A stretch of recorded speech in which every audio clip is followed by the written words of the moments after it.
पुकार सुनो मारी धरती री, लौटा दो सम्मान। गांठ बांध लो सगड़ा और करो ऐलान, मोदी साथ, मोदी साथ अपनो राजस्थान, मोदी साथ अपनो राजस्थान, मोदी साथ अपनो राजस्थान।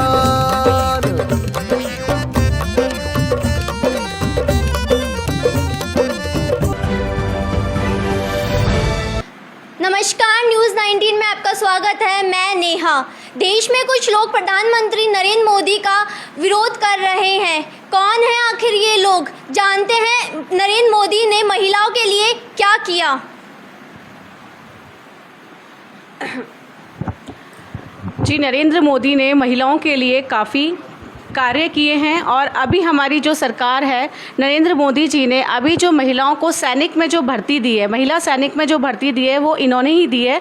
और अभी जो इनको परमानेंट करने का जो कार्य किया गया है वो मोदी सरकार के द्वारा ही किया गया है।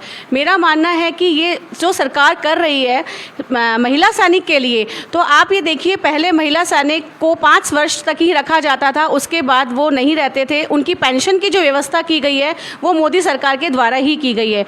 मेरा मानना यह है कि मोदी सरकार के जरिए ही महिला सैनिक को सारे अधिकार, पुरुषों वाले जो सारे अधिकार दिए गए हैं वो महिला सैनिक को दिए जा रहे हैं। पिछले 10 सालों में देश ने तरक्की की नई ऊंचाइयों को छुआ है। राजस्थान भी इस तरक्की से जुड़ा, जिसकी साक्षी हैं यहां संचालित होने वाली विभिन्न परियोजनाएं। इसके आगे जैसे हम बात कर रहे थे कि महिलाओं के लिए, मैं इसी बात पे जोड़ते हुए बता दूं कि सेना के अंदर पहले कभी भी सिपाही और लोअर रैंक्स के अंदर महिलाएं नहीं हुआ करती थी। पहली बार इस कार्यकाल में मोदी जी और हमारे राजनाथ जी के द्वारा महिलाओं को पहला बैच उसमें रिक्रूट किया गया है, जो ऐतिहासिक कदम है। दूसरा, एक हमारी पुरानी मांग थी हम सैनिकों की कि महिलाओं को सेना के अंदर बराबर के हक नहीं दिए जाते हैं। वो कैसे? क्योंकि इनको 5 साल बाद शॉर्ट सर्विस कमीशन मिलता था, परमानेंट कमीशन का कोई प्रावधान नहीं था। तो जो हमें अभी हमारी बहन ने बताया, अब इनको परमानेंट कमीशन दे दिया गया है, ये भी पेंशन लेंगी और पुरुषों के बराबर के अधिकार दिए, जो एक बहुत बड़ी बात है। अब रही बात जो विरोध की, जो सवाल पूछा जा रहा था, देखिए, विरोध करने वाले विरोध कर सकते हैं, पर मेरे 2-4 बातें हैं।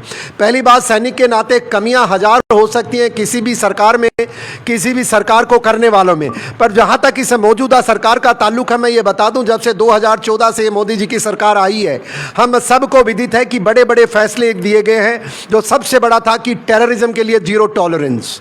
दूसरा, हमारे एक दिमाग के अंदर बदलाव लाई है सरकार कि अब हम दुश्मन देश के द्वारा किसी प्रकार का हमारे नागरिक का नुकसान बर्दाश्त नहीं करेंगे। और अगर हमारी तरफ कोई गोली चलाएगा तो उस पर हम बॉम्ब मारेंगे, कोई ईंट चलाएगा तो उसके ऊपर इतना बड़ा प्रहार करेंगे, जिसका एग्जाम्पल हमने सर्जिकल स्ट्राइक बर्मा में की 2016 में, 2017 में उड़ी में की, 2019 में हमने बालाकोट में की। राजस्थान में आज किया जा रहा है रेल, सड़क, कोयला, ऊर्जा, नवीकरणीय ऊर्जा और पेट्रोलियम एवं प्राकृतिक गैस मंत्रालय की 15,000 करोड़ रुपए की परियोजनाओं का राष्ट्र को समर्पण। तो 70 का जो बदलाव देखा गया, 370, वो एक धारा थी जिसके कारण कश्मीर के अंदर उग्रवाद पनप रहा था और आए दिन कश्मीर के अंदर पत्थरबाज देखे जाते थे। आए दिन कश्मीर के अंदर वो एक हड़ताल का कैलेंडर इश्यू होता था। आए दिन 3 परिवार वाले मौज किया करते थे, वो बंद हो गया। सबसे बड़ी बात, उसके बाद मोदी जी के आने से क्या फर्क पड़ा? चीन, जो आए दिन हमारे पास, हमारे इलाके में घुस करके इस प्रकार की हरकत करता था, उसको भी 2020 के अंदर जून का महीना था, गलवान के अंदर हमारे बिहार रेजिमेंट के बलवानों ने वो सबक सिखाया कि चीन वो दिन है, आज का दिन है। अब ये कहता कि भारत हमारे इलाके में घुस गया, जो मैं मानता हूं ऐसा बदलाव पहले देखने को नहीं मिला। सुरक्षा की बात करते, आइए जो बात करते हैं कि बॉर्डर एरिया में, जब मैं पुराने काल की बात करूं, सड़क नहीं हुआ करती थी, रहने की व्यवस्था नहीं हुआ करती थी, सही साजो सामान में कमियां हुआ करती थी। आज बॉर्डर के आप 25 मीटर पे जाइए, सड़क बन चुकी है, टनल्स बन चुकी हैं, हेलीपैड्स बन चुके हैं, और तो और हवा के अंदर मिलिट्री सैटेलाइट भी लॉन्च हो चुके हैं। और मिलिट्री सैटेलाइट ही नहीं, भारतीय सेना को मजबूत करने के लिए जिस प्रकार से साजो सामान आया वो अलग बात है। दो प्रमुख बातें हैं। पहली है कि हमारे टेक्नोलॉजी का वो विकास हुआ जिसको सफलतापूर्वक हमने टेस्ट किया है कि दुश्मन के सैटेलाइट को हम धरती पर बैठ करके मार सकते हैं, जो दुनिया में मात्र 4 देशों के पास ताकत है। इस प्रकार के डिफेंस के अंदर मैं गिनाने लगूंगा तो इतने सारे हैं जिसकी सीमा नहीं है। और सबसे बड़ी बात जो कई वर्षों से पड़ी हुई थी, सम्मान 47 को लेकर के, जब भारत का कुछ लोग देश को कहते हैं विभाजित, कुछ कहते हैं आजादी, उस समय से लेकर के सैनिकों के नाम इंडिया गेट के ऊपर या कोई भी हमारे पास सम्मान का एक मेमोरियल नहीं था। मोदी जी का धन्यवाद, राष्ट्रीय मेमोरियल उन्होंने दिल्ली में बनवाया और आज हर जवान, हर उस वीर गति प्राप्त करने वाले सैनिक का नाम सुनहरे अक्षरों में अंकित है, जो एक बड़े गौरव की बात है मेरे लिए, सैनिक के लिए। यही नहीं, आप जाइए, जब जो वीर सैनिक जिन्होंने हमारी आजादी की लड़ाई लड़ी, सुभाष चंद्र बोस जैसे, उनके भी मूर्ति इंतजार कर रही थी 70 वर्षों से। और कुछ देश की गुलामी के मानसिकता के प्रतीक वहां मूर्ति लगाने चाहते थे, पता नहीं किनकी। धन्यवाद मोदी जी का, 70 वर्ष बाद सुभाष बाबू की मूर्ति इंडिया गेट के उस कैनोपी में लगी जहां पर जॉर्ज पंचम, जो गुलामी का प्रतीक था, उसके लिए बनी थी। तो देखिए, जो बातें करने को विरोध करना चाहे उनका हक है, डेमोक्रेसी है, कीजिए। पर जो सेना के नाम से सेना की वर्दी पहन करके, सेना की रैंक लगा करके, मैं मानता हूं भाइयों, ऐसा अन्याय नहीं करो। क्यों?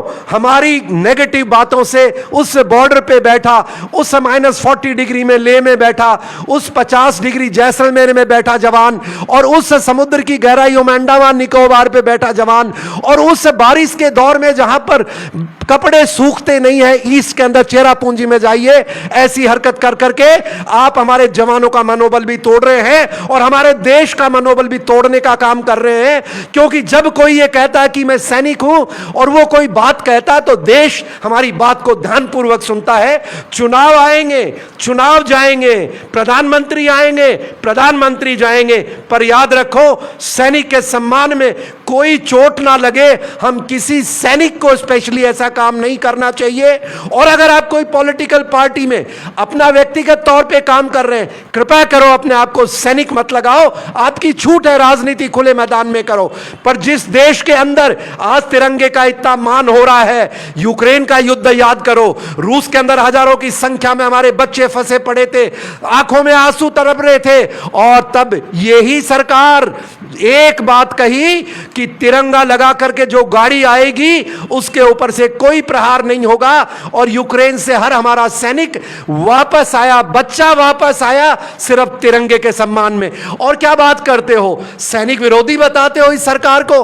अरे नेवी अधिकारियों के साथ क्या हुआ नौके? अभी आप सबको विदित है, थोड़े दिन पहले जिन सैनिकों को फांसी की सजा कतर के अंदर दे दी गई थी, उसको भी फैसले को रद्द करवाकर ये मोदी जी है जो उनको वापस लेकर के आया। तो ऐसा अन्याय नहीं करो, सच्चाई बोलो। हां, कमियां हो सकती है सरकार की, अरे पर इस सरकार तो 10 साल से है, सम्मान दिया, सड़कें बनवाई, सैटेलाइट लाए, 1 रैंक 1 पेंशन दी। यस, बहुत साथी कहते हैं इसमें कमियां हैं। अरे भाइयों, कमियां किसमें नहीं है, प्रोग्रेसिव चीज है, सुधार हर युग में होंगे। हमारे टाइम में हमें 700 रुपए तनख्वाह मिलती थी एक सेकंड लेफ्टिनेंट को, आज वो करीब 1 लाख मिलती है। सुधार की चिंता नहीं करो। कुछ लोग कह रहे हैं कि सैनिक के नाम से पैसा हड़प लिया।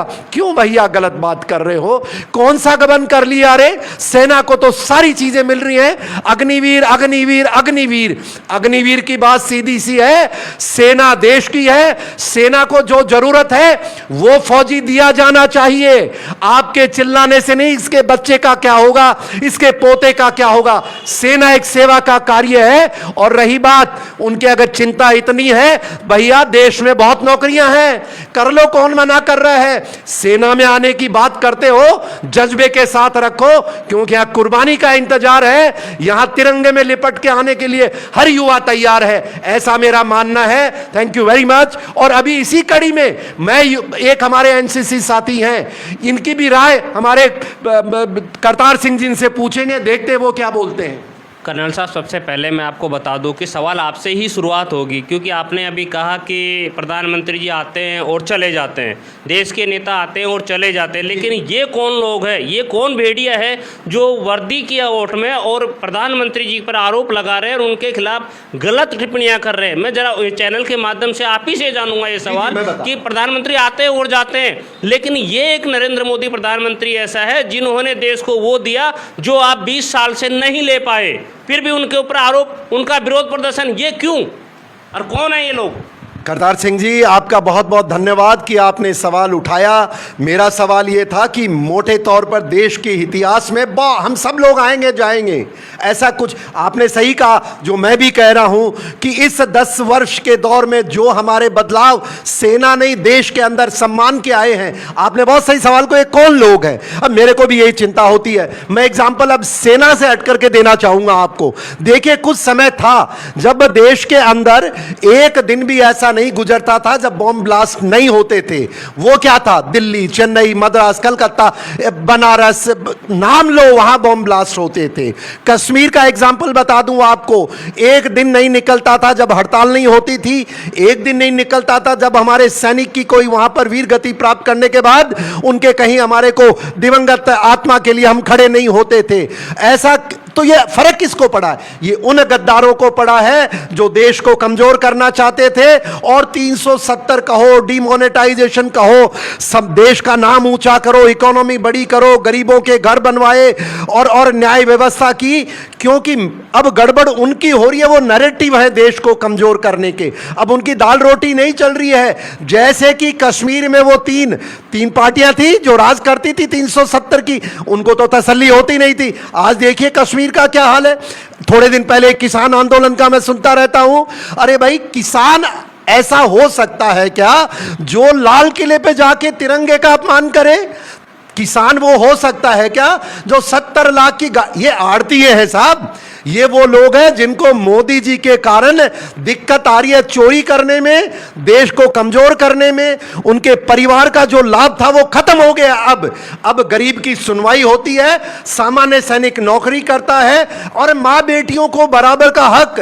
पॉलिटिकल मैं चर्चा नहीं करूंगा, वो क्या 33% सेना में 70 साल से कहां गए थे वो लोग? तकलीफ कैसे नहीं होगी? अब पुरुषों की बराबरी कर रही हैं, महिलाओं को परमानेंट कमीशन दे दिया है, महिलाओं को पहली बार सिपाही भर्ती किया गया है। और रही बात नैरेटिव चलते हैं, और तो और दुनिया में लोग जो कनाडा में बैठे हैं उनको चिंता हो रही है। आज मोदी जी का नाम जब लिया जाता है विदेश के अंदर, यूक्रेन, आपने देखा होगा कल मीडिया में पुतिन साहब ने अनाउंस कर दिया कि अब मैं नाटो को खत्म करके रहूंगा और मेरी न्यूक्लियर मिसाइल तैनात है। तो कल से एक ही सोशल मीडिया पे बात सुनने को मिल रही है, अगर विध्वंस से कोई दुनिया को, नाटो और यूरोप को बचा सकता है वो सिर्फ नरेंद्र मोदी है। अरे ऐसे ही यशस्वी आदमी को, ऐसे धरती से उठे व्यक्ति के अगर लोग विरोध करते हैं, आपका सही सवाल है, उनकी एक ही कैटेगरी है, वो हमारे देश के दुश्मन हैं, राष्ट्र के विरोधी हैं, गरीब के विरोधी हैं। वो कभी भी भले इंसान नहीं हो सकते। राजनीति अपनी जगह, खुला मैदान है, चुनाव लड़ो ना, कौन मना कर रहा है, पर सच्चाई पर लड़ो। और आखिरी बात जो आपने कहा कि वर्दी पहन करके कुछ लोग, देखिए साहब, आजकल छूट है बदमाशी करने की, पर मैं तो यही कह सकता हूं वो पुलिस का काम है कौन आदमी सही है कौन झूठा है। पर मेरा तो यह कहना कि मां भारती का हर व्यक्ति सैनिक है जिसने आज जन्म लिया है, जो अपनी मां भारती की सेवा करता है। कोई वर्दीधारी है, कोई बिना वर्दीधारी है, पर जो लोग इस तरह की गलत बात करते हैं उनको किसी का भी मनोबल कम करने की जरूरत नहीं करनी चाहिए। और लास्ट बात करतार सिंह जी, ये चाहे जो नैरेटिव चला ले, चाहे एंटी सीएए प्रोटेस्ट कर ले, चाहे ईस्ट के अंदर उग्रवादी जा जाए, चाहे कश्मीर में जो जिनको करना था वो कर लो, चाहे खालिस्तानी आ जाए, चाहे अपने जो क्या बोलते हैं इसको किसान आंदोलन के नाम सर दिल्ली को जाम करने की कार्रवाई कर ले, चाहे हमारी इकोनॉमी को कमजोर करने की काम करते, जो चाहे कर ले। आज देश का नागरिक ये जानता है, सामान्य जनमानस जानता है, अगर देश की उन्नति हुई है तो इन 10 वर्षों में हुई है। पहले भी हुई है, पर अब जो उसका ग्राफ है वो वर्टिकल ऊपर जा रहा है। और इसके लिए मैं मेरा सौभाग्य मानता हूं आज हमारे पास एक ऐसा व्यक्ति है नरेंद्र भाई मोदी जो सबकी सोचते हैं। और एक बात है, कोई भी व्यक्ति कहता है कि नरेंद्र मोदी जी राष्ट्रहित की नहीं करते तो भैया कुछ तो शर्म कर लो। आपका राष्ट्र का जो कॉन्सेप्ट है मेरे को लगता है वही गलत होगा। जय हिंद।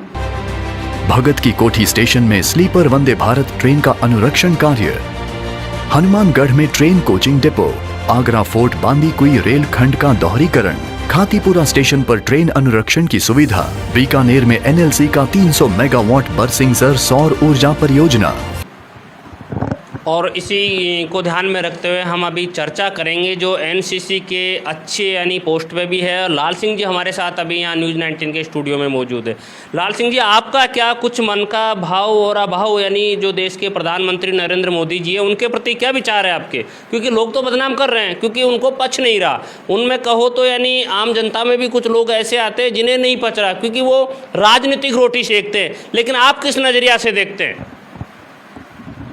देखिए, कर्नल साहब ने जो सेना का पूरा विषय है वो आपके सामने रखा। एक जो देश का नेतृत्व करने वाला जो अपने आप को आते ही प्रधान सेवक के रूप में अपने आप को रखता है, आप समझ सकते हैं इस शब्द की क्या महत्ता होगी। प्रधान सेवक का मतलब वो किस तरह राष्ट्र की सेवा करना चाहता है। जब हम सब लोग अपने घर में जो त्यौहार, दिवाली और सब त्यौहार जो अपने घरों में अपने परिवार के साथ मनाते हैं और वो व्यक्ति सेना के लोगों के साथ अपनी दिवाली होली मनाता है, इसका मतलब भी पूरा देश समझ रहा होगा कि वो व्यक्तित्व कितना महान होगा जो अपने राष्ट्र के रक्षकों के साथ, अपने देश के सैनिकों के साथ अपने सारे त्यौहार मना रहा है। और एक विशेष बात है कि जो श्रेष्ठ पुरुष आचरण करते हैं दूसरे लोग उसका अनुसरण करते हैं। इसी तरह आज देश के प्रधानमंत्री को देश में समझाना पड़ रहा है कि स्वच्छता का अभियान चलाइए। आप इस तरह जो महिलाओं की सुरक्षा की बात चर्चा करनी पड़ रही है, क्या ये इतने सालों से और प्रधानमंत्री नहीं थे?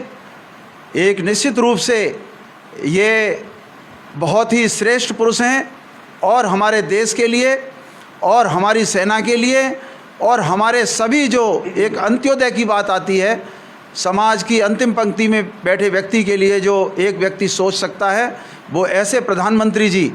आप जो भी लोग इसका विरोध करते हैं उनकी अग्निवीर योजना का, मैं तो कहता हूँ ऐसा मौका मुझे मेरे जीवन में मिलता तो मैं अपने आप को बहुत ही सौभाग्यशाली समझता और मैं ऐसे यशस्वी प्रधानमंत्री जी के, ऐसे प्रधान सेवक के चरण दूध होकर पानी पीता। मैं तो उनको बहुत बहुत साधुवाद देता हूं और उनके उज्जवल भविष्य की कामना करता हूं और भगवान से भी प्रार्थना करता हूं कि उनको यह ऊर्जा और उनके यश को फैलाते रहें। और वो जिस तरह हमारे राष्ट्र की सेवा कर रहे हैं और जिस तरह 18 घंटे 17 घंटे काम कर रहे हैं, मैं कहता हूँ ये कोई साधारण पुरुष नहीं, ये तो हमारे लिए एक अवतार पुरुष के रूप में हमारे बीच आए हैं। और इसी तरह वो सेना के लिए, हम सब लोगों के लिए कार्य करते रहें, ऐसा मेरा निवेदन है।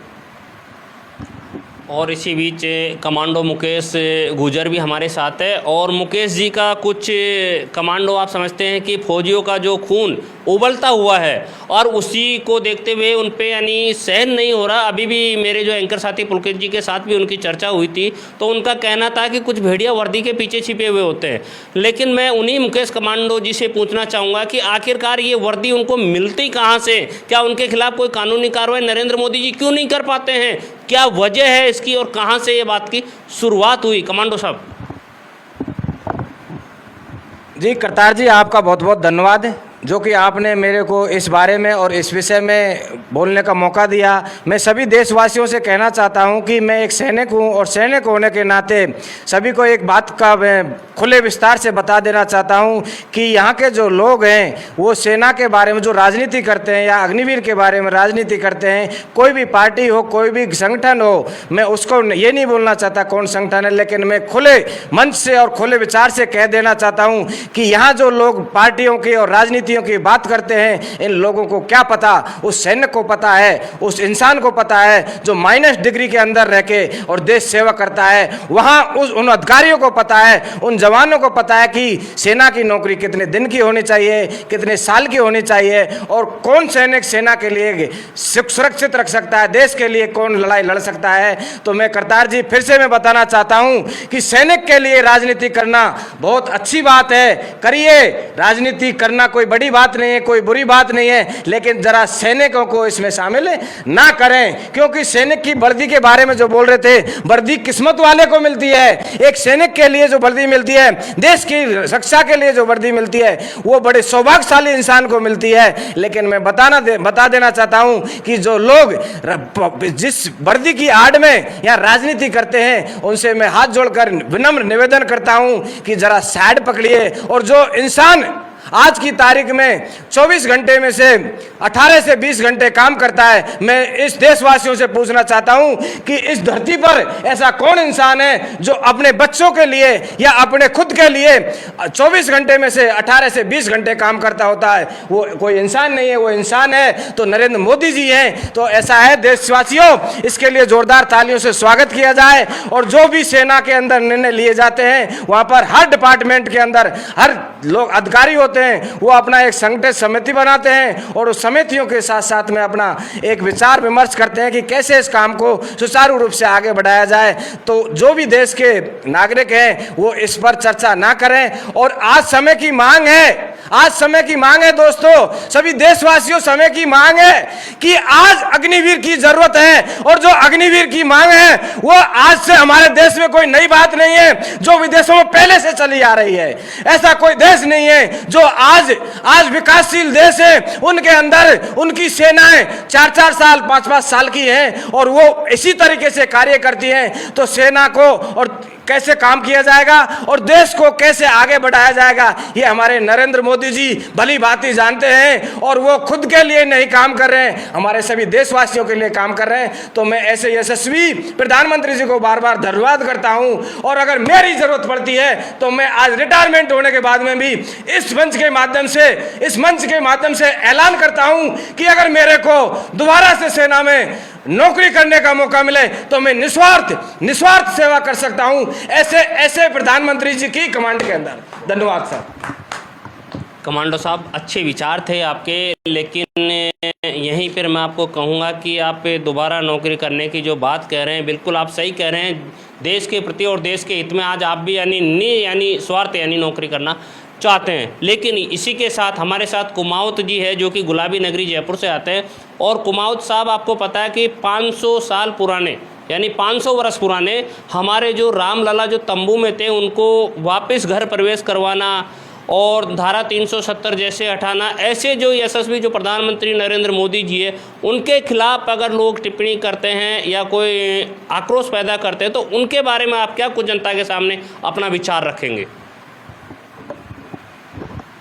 मैं आपके चैनल न्यूज़ 19 के माध्यम से करतार सिंह जी बताना चाहता हूँ कि हमारे यशस्वी प्रधानमंत्री नरेंद्र मोदी जी जो कार्य कर रहे हैं, मुख्य रूप से जो अभी अग्निवीर का चल रहा है, अभी उदाहरण है पूरे वर्ल्ड के सामने कि इजराइल में वो कुछ समय के लिए हर व्यक्ति सेना में जाता है। ये एक बहुत बड़ा उदाहरण है। तो हमको जो लोग नेगेटिविटी फैला रहे हैं हमारी अग्निवीर योजना के लिए, वो ज़रूर 100% मौकाप्रस्त लोग हैं। वो अपने आप को किसी पार्टी में कहीं सेट करने के लिए या कुछ पदों को पाने के लिए वो ऐसी बातें कर रहे हैं। अन्यथा आज का युवा मोदी जी द्वारा लागू की गई अग्निवीर योजना के लिए लालायित है, अपने आप को गौरवान्वित महसूस कर रहा है, देश के लिए कुछ कार्य करने के लिए मर मिटने के लिए तैयार है। और हमारे मोदी जी ऐसे प्रधानमंत्री हैं जो एक रामयुग ले आए, रामयुग जो दूसरों का कभी बुरा नहीं सोच सकते। रामयुग में कोई छोटा आत्मा जीवात्मा मतलब मनुष्य नहीं, कोई पशु पक्षी का भी बुरा नहीं सोच सकते। ऐसे प्रधानमंत्री जी के बारे में कोई नेगेटिव बात करते हैं, वो बहुत ही बुरा कर रहे हैं। और देश के लिए, विश्व के लिए हमारे प्रधानमंत्री जी, विश्व का किसी भी व्यक्ति के लिए, मैं तो ये बात करता हूँ भारत ही नहीं अपितु पूरे विश्व में कोई भी व्यक्ति अगर दुखी है तो मोदी जी उसकी मदद करने के लिए हमेशा तैयार रहते हैं। और देश को, भारतवर्ष को, जो पहले सोने की चिड़िया और विश्व गुरु करता था, वो आज मोदी जी ऐसे व्यक्ति हैं विश्व में जो भारत को विश्व गुरु और सोने की चिड़िया बनाने के लिए निरंतर प्रयासरत है, निरंतर प्रयासरत है, निरंतर प्रयासरत है। धन्यवाद जी कुमार साहब, न्यूज़ 19 में आप पधारे और आपने अपने विचार रखे, उसके लिए आभार। और साथ ही साथ मैं बता दूं कि मैडम आपसे भी एक निवेदन है कि भाई नरेंद्र मोदी जी ने बहुत कुछ किया देश के लिए, प्रदेश के लिए, देश के लिए सब कुछ अच्छा किया। लेकिन साथ ही साथ में अपने जो राजस्थान के मुख्यमंत्री भजन लाल जी है, उनसे भी यानी आप एक महिला है, हम सब एक पुरुष है, मैं एक निवेदन रखना चाह रहा हूँ कि एक महिला आयोग तो है, लेकिन क्या अधिकार सबका है मांगने का और लेने का और सबके विचार विमर्श करने का। महिला आयोग के साथ साथ क्या पुरुष आयोग भी बनना गलत बात है या ठीक बात है? क्योंकि आखिरकार ये जो महिलाओं को जो सुविधा दी गई है, कुछ महिलाएं ऐसे हैं जो महिलाओं का नाम को बदनाम कर रही है, पुरुषों के ऊपर यानी छेड़खानी का आरोप भी लगाती है। और रही दूसरी बात, अगर पुरुष आयोग होगा तो पुरुष भी यहाँ उस आयोग में अपनी अपील कर सकते हैं। क्या ये विचार होना चाहिए या नहीं? देखिए, जो आपने मुझसे सवाल किया है उस सवाल का मैं आपको यही उत्तर दूंगी कि जो महिला आयोग बना है तो ये महिला आयोग बहुत सही है। इसमें महिलाएं अपना सारा विचार रखती हैं, अपनी बातें बताती हैं। लेकिन कुछ महिलाएं, जो आपने कहा कि कुछ महिलाएं ऐसी हैं जो पुरुषों पर अत्याचार का आरोप लगाती हैं, छेड़खानी का आरोप लगाती हैं, तो उन पुरुषों पर कार्रवाई की जानी चाहिए। और जैसा कि हमारे सीएम साहब हैं, वो जो भी फैसला लेंगे, उनके आगे जो भी फैसले होंगे हमें वही मंजूर होंगे। लेकिन आयोग की बात आप करते हैं तो ये सारा उन्हीं के पास है इस चीज़ का कि वही करेंगे। हमारे पास महिला आयोग का है, लेकिन मैं नहीं मानती कि महिलाएं अगर पुरुष पर आरोप लगा रही हैं तो हो सकता है कुछ महिलाएं गलत हो सकती हैं, लेकिन सभी महिलाएं गलत नहीं होती हैं। पुरुष को भी, हर महिला को, महिला के अंदर वही देखना चाहिए जैसे हमारे घर की बहन बेटियां होती हैं। हाँ, कई जगह ऐसा होता है, छेड़खानी की शिकायतें आती हैं, जैसे कि हमने देखा कि थानों में भी काफ़ी चीज़ें ऐसी सामने आती हैं। लेकिन अगर हम देखें, वहाँ जाकर के महिलाएं खुद भी ये कहती हैं, जो हमारी महिला साथी हैं थाने में जो होती हैं, वो भी यही कहती हैं कि महिलाएं गलत करती हैं, लेकिन उसके पीछे भी कोई ना कोई कारण होता है। अगर ऐसा नहीं है कि महिलाएं कुछ गलत कर रही हैं, लेकिन कुछ पुरुष ऐसे हैं कि उनके साथ जाति करते हैं या कुछ भी करते हैं, तो महिलाओं को भी उनके साथ अत्याचार करना पड़ता है।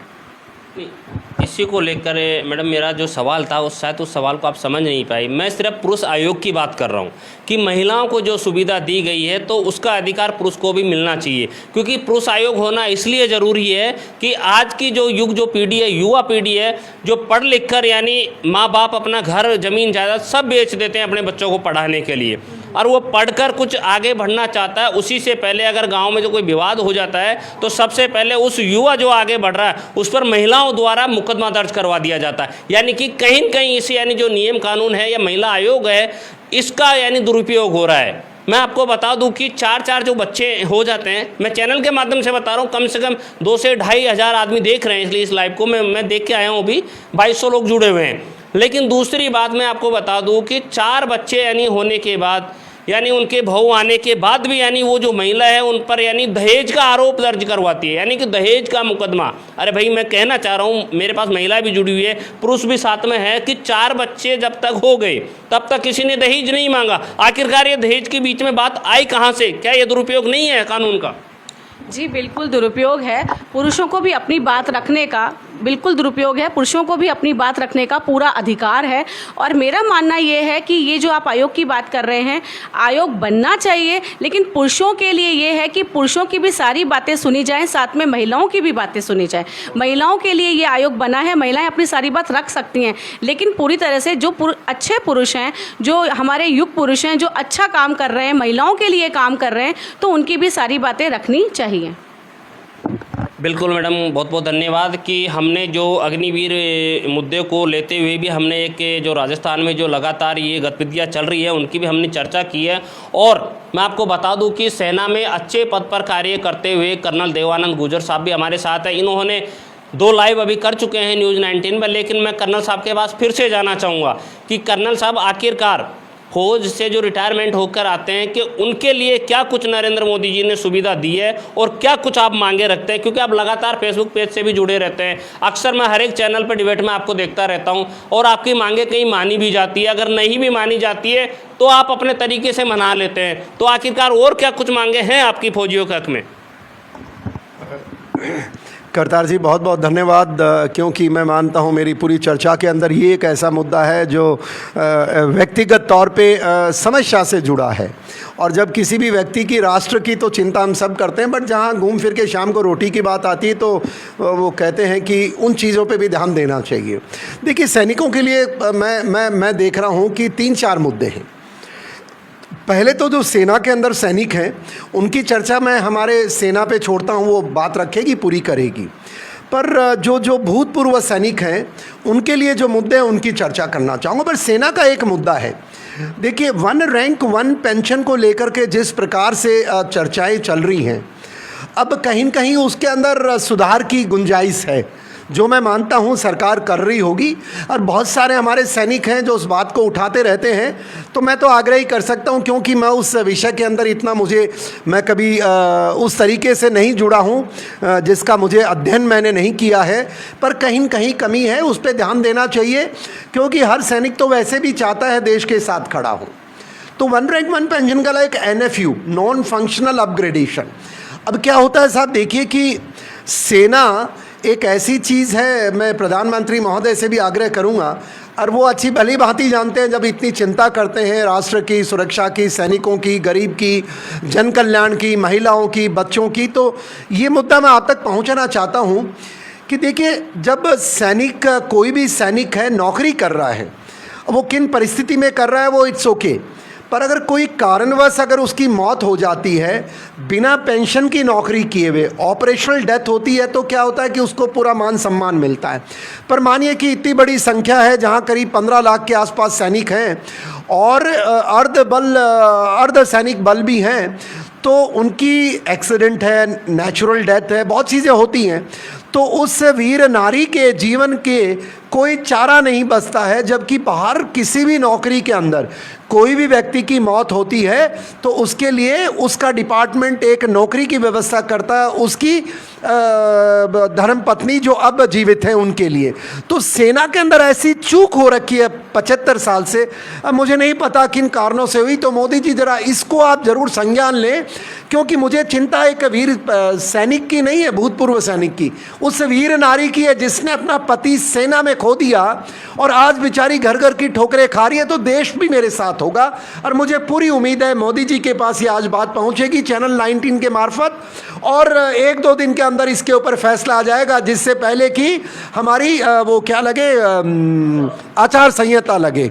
एक है। दूसरा NFU। अब NFU ऐसा मामला है मोदी साहब, और देश को भी पता है, जब बाहर कोई भी अधिकारी, और सैनिक जैसे है इस सेना के अधिकारियों से ज़्यादा जुड़ा हुआ है, जब UPSC कंडक्ट करके एक IAS या IPS या कोई भी एक, ये तो आजकल है, मुझे याद है जब 80 के दौर में हम सेना में गए थे और UPSC के मार्फत जब जाते थे तो सबसे ज़्यादा तनख्वाह हुआ करती थी, प्रमोशन के भी अपॉर्चुनिटीज़ उस समय के हिसाब से थी। पर आजकल मैं देख रहा हूँ कि बाहर राजनीतिक व्यक्तियों ने इस प्रकार से इसका दुरुपयोग किया है अपने महिमा मंडन के लिए कि वो पूरा सिस्टम तोड़ दिया। और सेना में एक अधिकारी 23 साल तक नौकरी करके अगर वो मेजर या लेफ्टिनेंट कर्नल है तो दुर्भाग्यपूर्ण बात है। तो ये जो NFU नॉन फंक्शनल अपग्रेडेशन, वो जब बाकी जगह आपने दे रखा है, सिविल सर्विसेज में क्यों दे रखा है? मुझे लगता है क्योंकि वहाँ जो अधिकारी कानून बनाते हैं वो आपके नज़दीक बाईं तरफ बैठे होते हैं, आपसे साइन करवा लेते हैं। अब सेना का आदमी तो आपकी तरफ आता नहीं है, और सेना के जो शीर्ष अधिकारी हैं वो कभी इस तरह की ट्रेनिंग ही नहीं दी जाती हमें कि अपने सीनियर के साथ बहस करना है या उनके आदेश उन्होंने बोल दिया, और वो बात आप तक नहीं पहुँच पाती है। तो NFU जो कोर्ट के अंदर अंदर हमारे पक्ष में है सेना के। मैं मानता हूं आप जरा एक कृपया करके इस फैसले का भी चुनाव आचार संहिता से पहला फैसला सुनाएं और सैनिकों के हित का कार्य करें, क्योंकि सैनिक आपके हैं और आप इतने हित के काम करते हैं। और एक जब सैनिक का पुनर्वास की योजना आए, चाहे वो अग्निवीर हो, सामान्य सैनिक हो, जब पुनर्वास के अंदर राजस्थान के अंदर पुनर्वास के नाम पर बहुत सारी विसंगतियां हैं। पहली विसंगति यह है कि पुराने जमाने में इनको पुनर्वास देने के लिए उसको पुनर्वास योजना था, जिसका समय के साथ पुनर्वास तो पहले भी होता था, ये रिजर्वेशन आया बाद में वीपी सिंह जी के दौर में, तो उसको रिजर्वेशन का नाम दे दिया। और अब उसके कारण उसके अंदर कंपटीशन आ गया और युवाओं का कि फौजियों को ये क्यों दे रहे हो, इनको पेंशन मिल रही है इनके पास, तो ये है वो सोच गलत है, क्योंकि ये पुनर्वास की योजना थी और इसको पुनर्वास की योजना ही रहने दें, रिजर्वेशन से ना जोड़े। और दूसरा, गहलोत साहब तो नहले पे दहला कर गए, उन्होंने तो इसको जातिगत रिजर्वेशन कर दिया। अरे साहब, क्या आप चाहते हैं पंजाब में एससी बॉर्डर संभालें, कश्मीर में एसटी संभाले और राजस्थान का ओबीसी संभाले, गुजरात का एमबीसी संभाले? ये बंद होना चाहिए। आपसे आग्रह है कि इस प्रकार का राजस्थान के अंदर कानून है और राजस्थान सरकार इसको वापस लेने का हमें पूरा यकीन है। हम रोज देखते हैं किस तरह सैनिकों के हितों के फैसले किए जा रहे, तो ये भी राजस्थान सरकार के मार्फत आप चुनाव से पहले ये करवाएं, क्योंकि सैनिक के मान सम्मान का मामला है और आप सदैव सैनिक के मान सम्मान के साथ खड़े रहते हैं, इसलिए मेरे को उम्मीद है। और इसके साथ एक भूतपूर्व सैनिक या जो सैनिक रिटायर हो गए हैं, उनके जो एक राजस्थान में रेक्सो नाम का एक डिपार्टमेंट है, ये रेक्सो क्या करता है? भूतपूर्व सैनिकों का शोषण करता है। शोषण क्यों करता है? ये रिटायर्ड सैनिक अधिकारियों को नौकरी देता है और इसमें मिनिमम वेजेज जो एक मजदूर को मिलते हैं वो भी नहीं दिए जाते हैं। साहब, आज के दिन 15,000 एक सैन्य अधिकारी को कॉन्ट्रैक्ट पे आप लेते हो, सरकार को ये शोभा नहीं देता। प्राइवेट ऑर्गेनाइजेशन चाहे जो आदमी आपस में अंडरस्टैंड करे, तो ये रेक्सो को या तो बंद कर दो, और अगर चलाना है तो जो आपके द्वारा सेंट्रल गवर्नमेंट द्वारा निर्धारित जो मापदंड है मिनिमम वेजेस का, वो लागू किया जाए। कहाँ कहाँ करते हैं? रेक्सो के मार्फत से। सामान्य आप लोग भी मुझे करतार जी कहते हैं कि फौजी साहब बैंक के बाहर खड़ा है, इसको 12,000 मिलते हैं, इसको 15,000 मिलते हैं। ये और आजकल तो प्रचलन चल पड़ा है कि कोई रईस आदमी है वो भी फौजी को अपने घर के आगे लगातार बड़ा उसमें प्राइड महसूस करता है, क्योंकि उसको देने कितने हैं? उसको गार्ड वाली कंपनी को 15,000 देने। अरे साहब, सैनिकों का अपमान ना करो। मेरे देश से भी आग्रह है कि भाई साहब, हमें अगर आप नौकरी नहीं दे सकते तो सैनिक को अपमानित नहीं करो। मिनिमम वेजेस वो है जो उसका दीजिए, और नहीं देना तो मना कर दो। तो मोदी जी, ये जो एक हमारी कमजोरी का फायदा अपमानित हो रहा है सैनिक। आपने भी देखा होगा कि जो आपके सुरक्षा में जो सैनिक खड़ा है उसको जो भी दे मापदंड दे सरकार ने कि वो मिलते हैं, पर जो बैंक के बाहर खड़ा है, जवान युवा है, 40 साल का, मजबूरी है, आप उसका कॉन्ट्रैक्ट के नाम पे शोषण करते हैं। अरे राजस्थान में हो रहा है, ये तो मैं मानता हूं जरूर बंद होना चाहिए। इसके साथ आ गया ये सैनिकों से जुड़ी हुई समस्या, जो हमारी वीर नारियां हैं। मैंने अभी आपको बताया राजस्थान के अंदर बहुत सारे जब वीरों ने जो अपने शौर्य के काम किए थे उनको मुरब्बे आवंटन किए गए थे कुछ वर्षों पहले। अब मुरब्बा आवंटन का मतलब जमीन दी गई थी उनके वीर नारी को, उसके बच्चे को, कि भाई आप अपना घर गृहस्थी चलाएं। और मैं पिछले सरकार का मैं क्या बोलूं, अब कोई मुझे कह देगा साहब आप ये क्या राजनीति कर रहे हैं, पर 550 मुरब्बे उस सरकार के अंदर अधिकारी, मैं मंत्री महोदय से भी मिला हूं, भूतपूर्व सैनिकों को लेके जाता रहता हूं। और ऐसी बात नहीं कि आज कोई स्थिति बदल गई है। सैनिकों का सम्मान तो जब आदमी कुर्सी पे बैठ जाता है वो नहीं करता है साहब।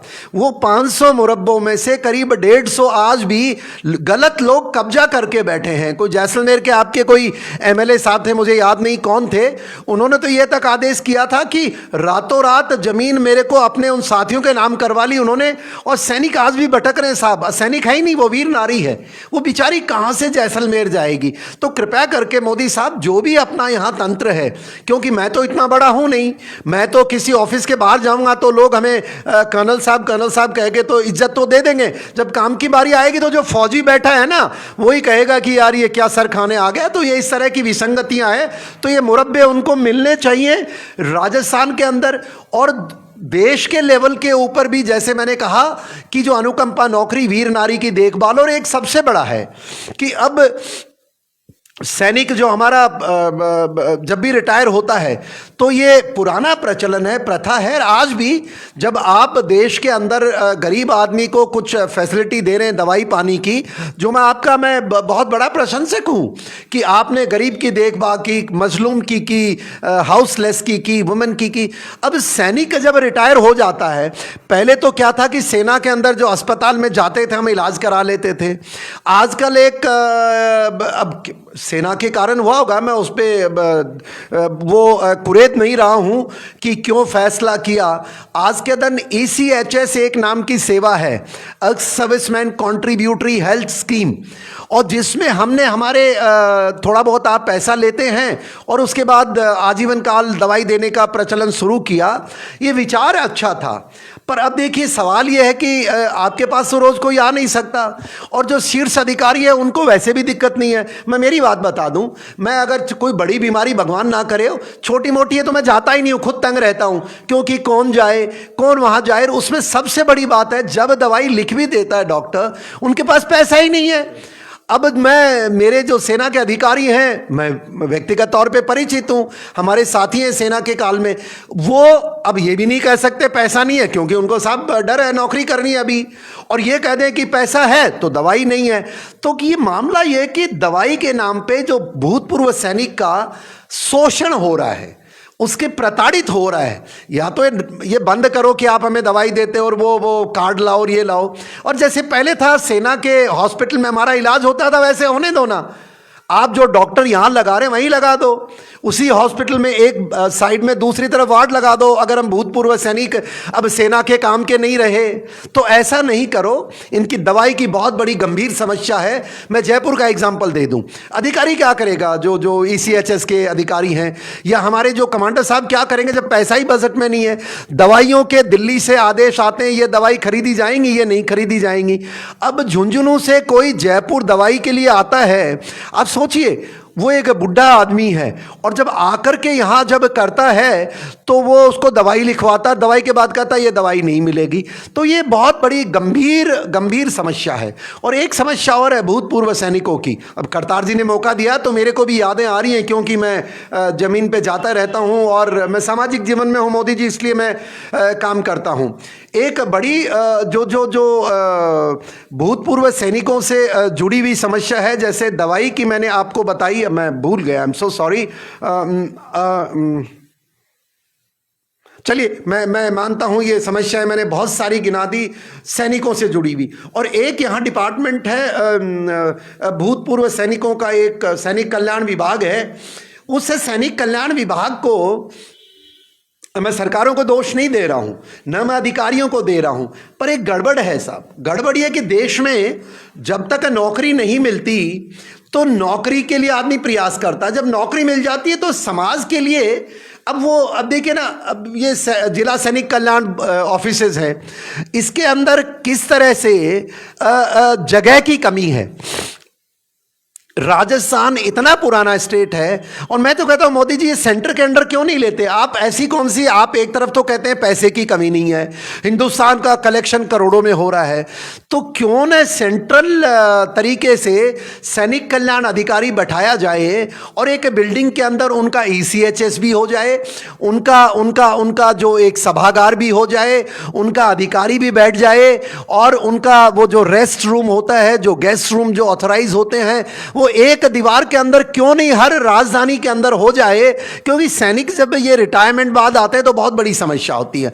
एक बड़ी बाहर नैरेटिव है, मैं खुद भी महसूस करता हूं, जबकि मैं ज़्यादा इससे इफेक्टेड नहीं हूं। जब जो कैंटीन सुविधा है, अब कैंटीन सुविधा देखने में आया कि कार्ड बना, बहुत अच्छी बात है, प्रोग्रेसिव होना चाहिए बदलाव के साथ। अब जब भूतपूर्व सैनिक कोई भी सैनिक कैंटीन जाता है, उसको जो कोटा निर्धारित है, अब बताओ मोदी साहब, और मैं सेना के अधिकारियों को भी बोलूंगा कि कहीं न कहीं brothers you are also faltering, कहीं गड़बड़ आपकी है। मोदी जी को क्या पता बेचारे को, वो क्या जानते हैं कि कैंटीन में क्या है।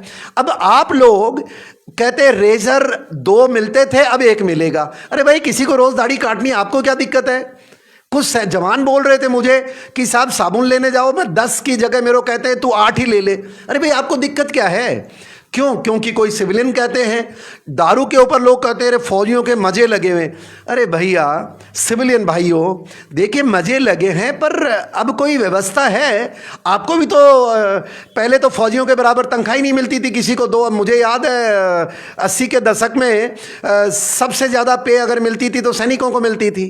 और आज तो यह हालत है, सैनिक अधिकारी 20 साल तक बेचारा मेजर बैठा है, और बाहर आपका एक अधिकारी बनता है वो 7 साल में, क्योंकि राजनीतिक लोगों की मेहरबानी है, उसका स्केल बढ़ा करके पता नहीं कौन कौन से स्केल बना दिए, मुझे तो आज तक नहीं पता है।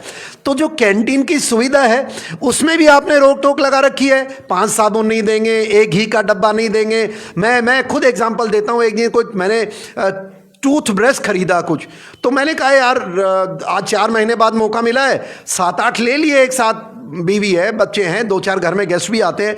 तो वो कहता है उसने काट के आधे काट दिए, कहता है सर नहीं। तो मैं जब मेरे साथ में ये मुश्किल दे, तो ये जो कोटा के अंदर जो कमियां करी है आप फिक्स कर दो ना। आप चाहे 100 खरीदो इसके अंदर, चाहे 100, वो उसकी मर्जी है, जितनी पेंशन है ले ले। पर ये 2 ब्रश, 1 दारू की बोतल, ये सैनिकों को तंग करने वाला काम बंद होना चाहिए। और ये सेना के मैं अधिकारी से भी कहूँगा, ये गवर्नमेंट का नाम ला ले, आपका भी जिम्मेवारी बनती है, बिकॉज आप वहाँ पहुँचे हैं उस स्केल पे। सो प्लीज़ ये जो छोटी मोटी एक्स सर्विसमैन की प्रॉब्लम्स हैं इनको एड्रेस करें। और जिस प्रकार से अग्निवीर को आपने, मैं अग्निवीर अगेन आ गया है। अब ये बताओ कि सेना के अंदर जो मौजूद हमारे साथी हैं, आप या तो डिफेंस मिनिस्टर के पास जाइए, अपनी बात रखिए। मैं देख रहा था एक मेरे पुराने मित्र हैं जो कोई किताब छापी है उन्होंने, वो कुछ नेगेटिव पब्लिसिटी कर रहे हैं। हमारे बहुत सारे मेरे सैन्य अधिकारी हैं जो इस बात का मजा ले करके सिविल डोमेन में बातें करते हैं। कृपया करके यार, सैनिक है, सैनिक का सम्मान अगर हम नहीं करेंगे, और उनको अगर किताब में आज लिखना था तो पहले किसने मना किया था। तो please all those in service request, educate everyone. सेना की बात सेना में रहे, और जो हमारी एक्स सर्विस उनकी समस्या हम उठा रहे हैं ना मीडिया के अंदर, और मैं मानता हूं देश हमारा सम्मान करता है। थैंक यू करतार जी, मैंने बहुत सारी समस्याएं गिनाई, हो सकता है कुछ छूट गई हो, पर इतना भी अमल हो जाए तो मैं अच्छा मानता हूं। एक सैनिक का मनोबल बढ़ेगा और राष्ट्र के लिए भी अच्छी बात है। आप लोग सभी अतिथियों का न्यूज़ 19 स्टूडियो में पधारने के लिए बहुत बहुत धन्यवाद। और तमाम मुद्दे यानी कर्नल साहब आर्मी को लेकर या रिटायर जो कर्नल है, रिटायर फौजी है, उनकी बातें रखते हैं सरकार के सामने, और तमाम कई बातें हैं कर्नल साहब से हम आपको रूबरू करवाते रहेंगे न्यूज़ 19 के माध्यम से। फिलहाल इन खबरों में इतना ही। नमस्कार। इन लाभकारी परियोजनाओं से न सिर्फ राजस्थान में औद्योगिक विकास को गति मिलेगी, बल्कि आर्थिक उन्नति के साथ रोजगार के अपार अवसरों का भी सृजन होगा।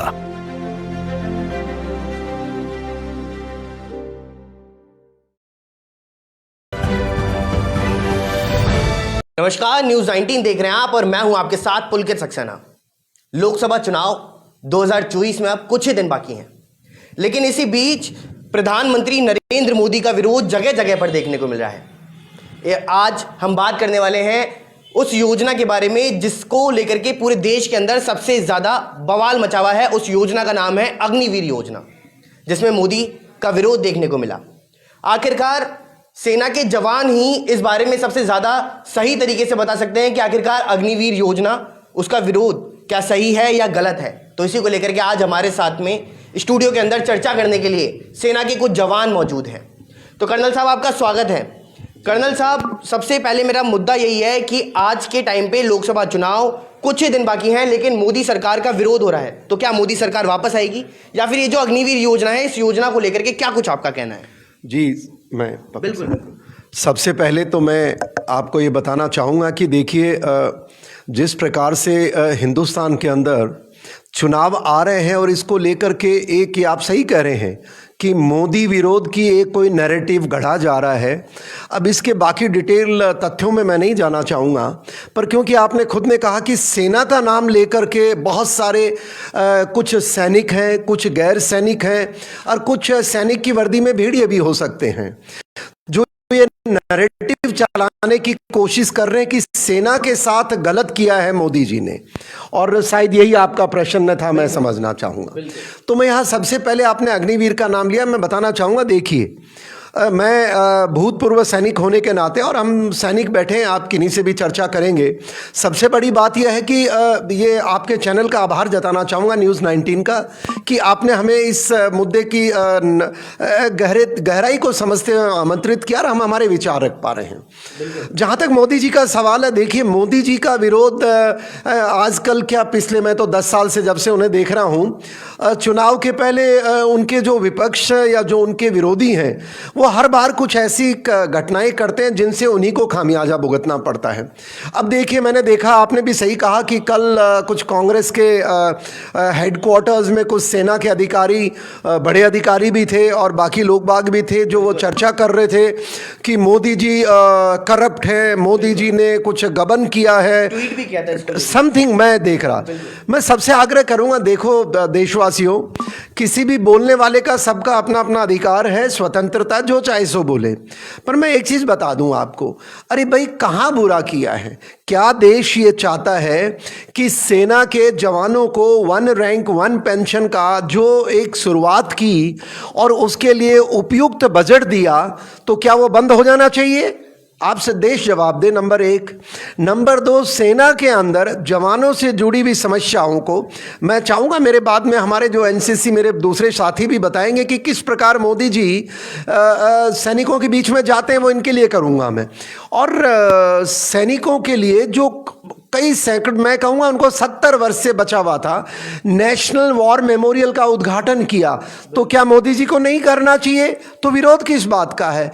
क्या सैनिकों से जुड़े हुए सम्मान की जो चीज़ें हैं, परेड है जिसमें महिलाओं को सशक्तिकरण करना तो दूर, परमानेंट कमीशन शुरू किया। इस बार 26 जनवरी के ऊपर महिलाओं से ही परेड का संचालन करवाया, अधिकारी हो सब हो, तो क्या महिलाओं का सम्मान मोदी जी कर रहे हैं सेना में? उनकी वो गलत है। और अग्निवीर जैसी योजना को लेकर के कुछ चर्चा कर रहे हैं, अग्निवीर पे मैं बाद में आता हूं। उससे पहले क्या आप ये चाहते हैं कि भारतीय सैनिकों को उतना हक दिया गया जो सर्जिकल स्ट्राइक जैसे कारनामे, बालाकोट स्ट्राइक हुआ है, उससे पहले उड़ी स्ट्राइक हुआ है, उससे पहले बर्मा 2016 में बर्मा स्ट्राइक जो सर्जिकल स्ट्राइक हुई है, तो क्या आप चाहते हैं कि दुश्मन दूसरे देशों से आकर के उग्रवादी के रूप में हमारा सैनिकों की हत्या करता रहे और हमारी सेना को छूट ना हो स्ट्राइक करने की? कर्नल साहब, ये मुद्दा राष्ट्रीय सुरक्षा का है, लेकिन अभी जो अपन मुद्दे पे चर्चा कर रहे हैं वो ये है कि अग्निवीर योजना का जो मोदी का विरोध हो रहा है, देखिए, और उस मुद्दे में आखिरकार लोकसभा चुनाव में उनको नुकसान उठाना पड़ सकता है या नहीं पड़? देखिए, नुकसान फायदा वो राजनीतिक लोग करें, हम सैनिक हैं। हाँ, और माँ भारती के सैनिक हैं। हम यही तो बताना चाह रहे हैं, जो मैंने 4 चीजें बताई, क्या सैनिक चाहेंगे कभी उनका अपमान कम हो? नहीं चाहेंगे। अब आइए अग्निवीर पे, मैं अग्निवीर पे आता हूं। अब एक बात बताओ, अग्निवीर एक ऐसी योजना लाई गई है, जो मैं सैनिक हूं, मैं सुन रहा था कुछ सैन्य अधिकारियों को, और वो अपने नाम के आगे कुछ अपनी रैंक्स लगा रहे थे, और मैं चाहूँगा कि जो मेरी जो रैंक है मैं आज नहीं बताऊँगा, क्योंकि वो मेरी रैंक का नाम लेकर के नेगेटिव बात करते हैं। देखिए, अग्निवीर योजना आई भारत के अंदर, अगर कोई भी मेरे से डिबेट कर सकता है ये, बिकॉज ये सेना की तरफ से मांग गई थी भारत सरकार को। और जो कारगिल युद्ध के बाद जब यंगर आर्मी लाने की बात थी, उस समय मैं सीओ था और मैं एक इन्फेंट्री बटालियन का सीओ हूं, तो कोई भी मेरे से डिबेट कर सकता है कि भाई कितने जवान चाहिए थे लड़ाई में, कितने, और उसी दौर में मैं सीओ रहा हूं, तो क्या सिचुएशन थी। इसलिए सेना की मांग थी। जो लोग, ये हो सकता है कुछ सीनियर हो और वो शायद युद्ध से नहीं जुड़े हों, क्योंकि सेना में भी हर व्यक्ति जरूरी नहीं है युद्ध करता हो, वो और डिपार्टमेंट हो सकते हैं, तो मैं वो बात नहीं कह रहा हूं। तो पहली बात, ये मांग हमारी सेना की थी। अब वो किस रूप में थी, नाम बदलते रहते हैं, वो विषय नहीं है। दूसरी चीज, यंगर आर्मी चाहिए, तो ऑब्वियसली अब क्या हुआ कि थोड़े समय के बीच के अंदर सेना में प्रमोशन की रिक्वायरमेंट होती है। पुलकित जी, आप भी जानते हैं, ज़्यादा दिन एक डिपार्टमेंट में काम करता आदमी प्रमोट होना चाहता है, एक अब सारे सिपाही रहेंगे, ये विभिन्न समस्याएं आई। जब मैं आपको 1980 का बता दूं डाटा, उस समय करीब 70% सेना की यूनिट में जवान होते थे, सिपाही, और मैं आज के दिन करीब 2 साल पहले का एक आंकड़ा है, तब ये घट कर के करीब 35% बच गया है सिपाही। और जो सिपाही का काम है जब प्रमोट हो जाएगा, सेना कोई बाहर की तरह तो है नहीं कि आप उसकी तनख्वाह बढ़ा दो, स्केल बढ़ा दो और काम वो वही करेगा, नहीं। सिपाही का काम अलग है, लांसनायक का अलग है, हवलदार का अलग है, सूबेदार का अलग है, सबका अलग अलग है। तो प्रमोशन के चक्कर में हमारे जवान कम हो गए, जो मैं मानता हूं हमारी समस्या थी। अब मोदी जी ने जब ये फैसला किया, कठिन फैसला था, क्योंकि कोई भी फैसले करने में डरता है। जब ये फैसला हुआ तो इस फैसले के विरोध में कुछ लोग आए। अब सेना के अंदर अगर हर व्यक्ति सीनियर नहीं बन सकता, मैं कर्नल रिटायर हुआ, जनरल तो नहीं बना ना, और अगर सिपाही है तो सारे अगर सिपाही सूबेदार मेजर बनेंगे तो कैसे काम चलेगा भैया? तो ये सेना की रिक्वायरमेंट है, नंबर 2। और तीसरी बात, जो लोग ये कहते हैं कि भाई इनके पैसे की प्रॉब्लम है, इनकी ये प्रॉब्लम है, इनके पुनर्वास का क्या होगा, ऐसा अन्याय कर दिया, तो मैं एक चीज बता दूं, सेना के अंदर अग्निवीर जवानों के लिए अभी आई है। हम अधिकारियों के लिए तो सन 60 के 62 के बाद से अग्निवीर है, जहां शॉर्ट सर्विस कमीशन के नाम से जाना जाता है, और मात्र 5 साल बाद उन अधिकारियों को कॉन्ट्रैक्ट 5 साल का होता है। तो इसमें कोई ऐसा मैं नहीं मानता कि कोई, बट ये पॉलिटिसाइज जो किया ना, इसको राजनीतिकरण गलत है। और पुलकित जी, लास्टली बात, जब सेना के तीनों अधिकारी, chief of air staff, chief of naval staff, chief of army staff और अब हमारे CDS, जब इन चारों ने उसमें मोहर लगा दी, तो मैं मानता हूं किसी भी व्यक्ति को, क्योंकि उनसे ज्यादा तो जानकारी किसी को हो नहीं सकती, और वो जब स्वीकार करके इसको एक्सेप्ट किया है, तो मेरा भी उनके खिलाफ जाना, क्योंकि आज उनको ज्यादा जानकारी है उसके बारे में। तो जो लोग इस सवाल को पॉलिटिसाइज कर रहे हैं, ऑब्वियसली करेंगे। जो कमजोर होता है, जो राष्ट्र की चिंता नहीं करता है, जो अपने स्वार्थ के लिए करता है, वो सेना को बीच में घसीट रहा है। जब तीनों शीर्ष हमारे अधिकारी, सरकार वही कर रही है जो सेना ने मांगा, तो मैं मानता हूं विरोध गलत है। लेकिन इसका विरोध, मैं आपसे ये कहना चाहता हूँ, इसका विरोध कुछ एक जवान भी कर रहे हैं। मैं उसी पे आऊं। हाँ, आप सुनिए मेरी बात को, मैं क्या कहना चाह रहा हूँ। सवाल ये उठ रहा है कि 3-4 साल बाद में उनको रोजगार खत्म हो जाएगा, वह सेना में जाएंगे, सेना से रिटायर होकर के आ जाएंगे, उसके बाद में वो जवान रहेंगे। आपका कहना था कि 50 साल बाद में जब वो जाएंगे तो उनका ऑलरेडी रिटायरमेंट हो चुका है, वो उसके बाद में भी काम करें। लेकिन अभी इनकी लाइफ शुरुआत है, 24-25 स्केल में अगर ये सेना से बाहर आएंगे तो फिर इनके पास में ना कोई फ्यूचर रहेगा, ना कोई इनकी डिग्री होगी, तो क्या होगा इन जवानों का? ये सोच आपकी है। बिल्कुल। दूसरी बात, मैंने कहा ना, हम अधिकारियों के लिए तो शॉर्ट सर्विस कमीशन कई सालों से, तब तो कोई जिक्र नहीं हुआ। अब दूसरी बात देखिए, सबसे इंपॉर्टेंट है, सेना रोजगार का जरिया नहीं है, सेना राष्ट्र सेवा का काम है। और अगर आपको किसी भी साथी को अपने भविष्य की, भाई सेना ने तो क्लियर कर दिया ना कि हमारी रिक्वायरमेंट 4 साल की है, हमें जवान चाहिए, हमारी रिक्वायरमेंट, तो आप क्यों फिर एक वैकेंसी के लिए 5-5 लाख जा रहे हैं?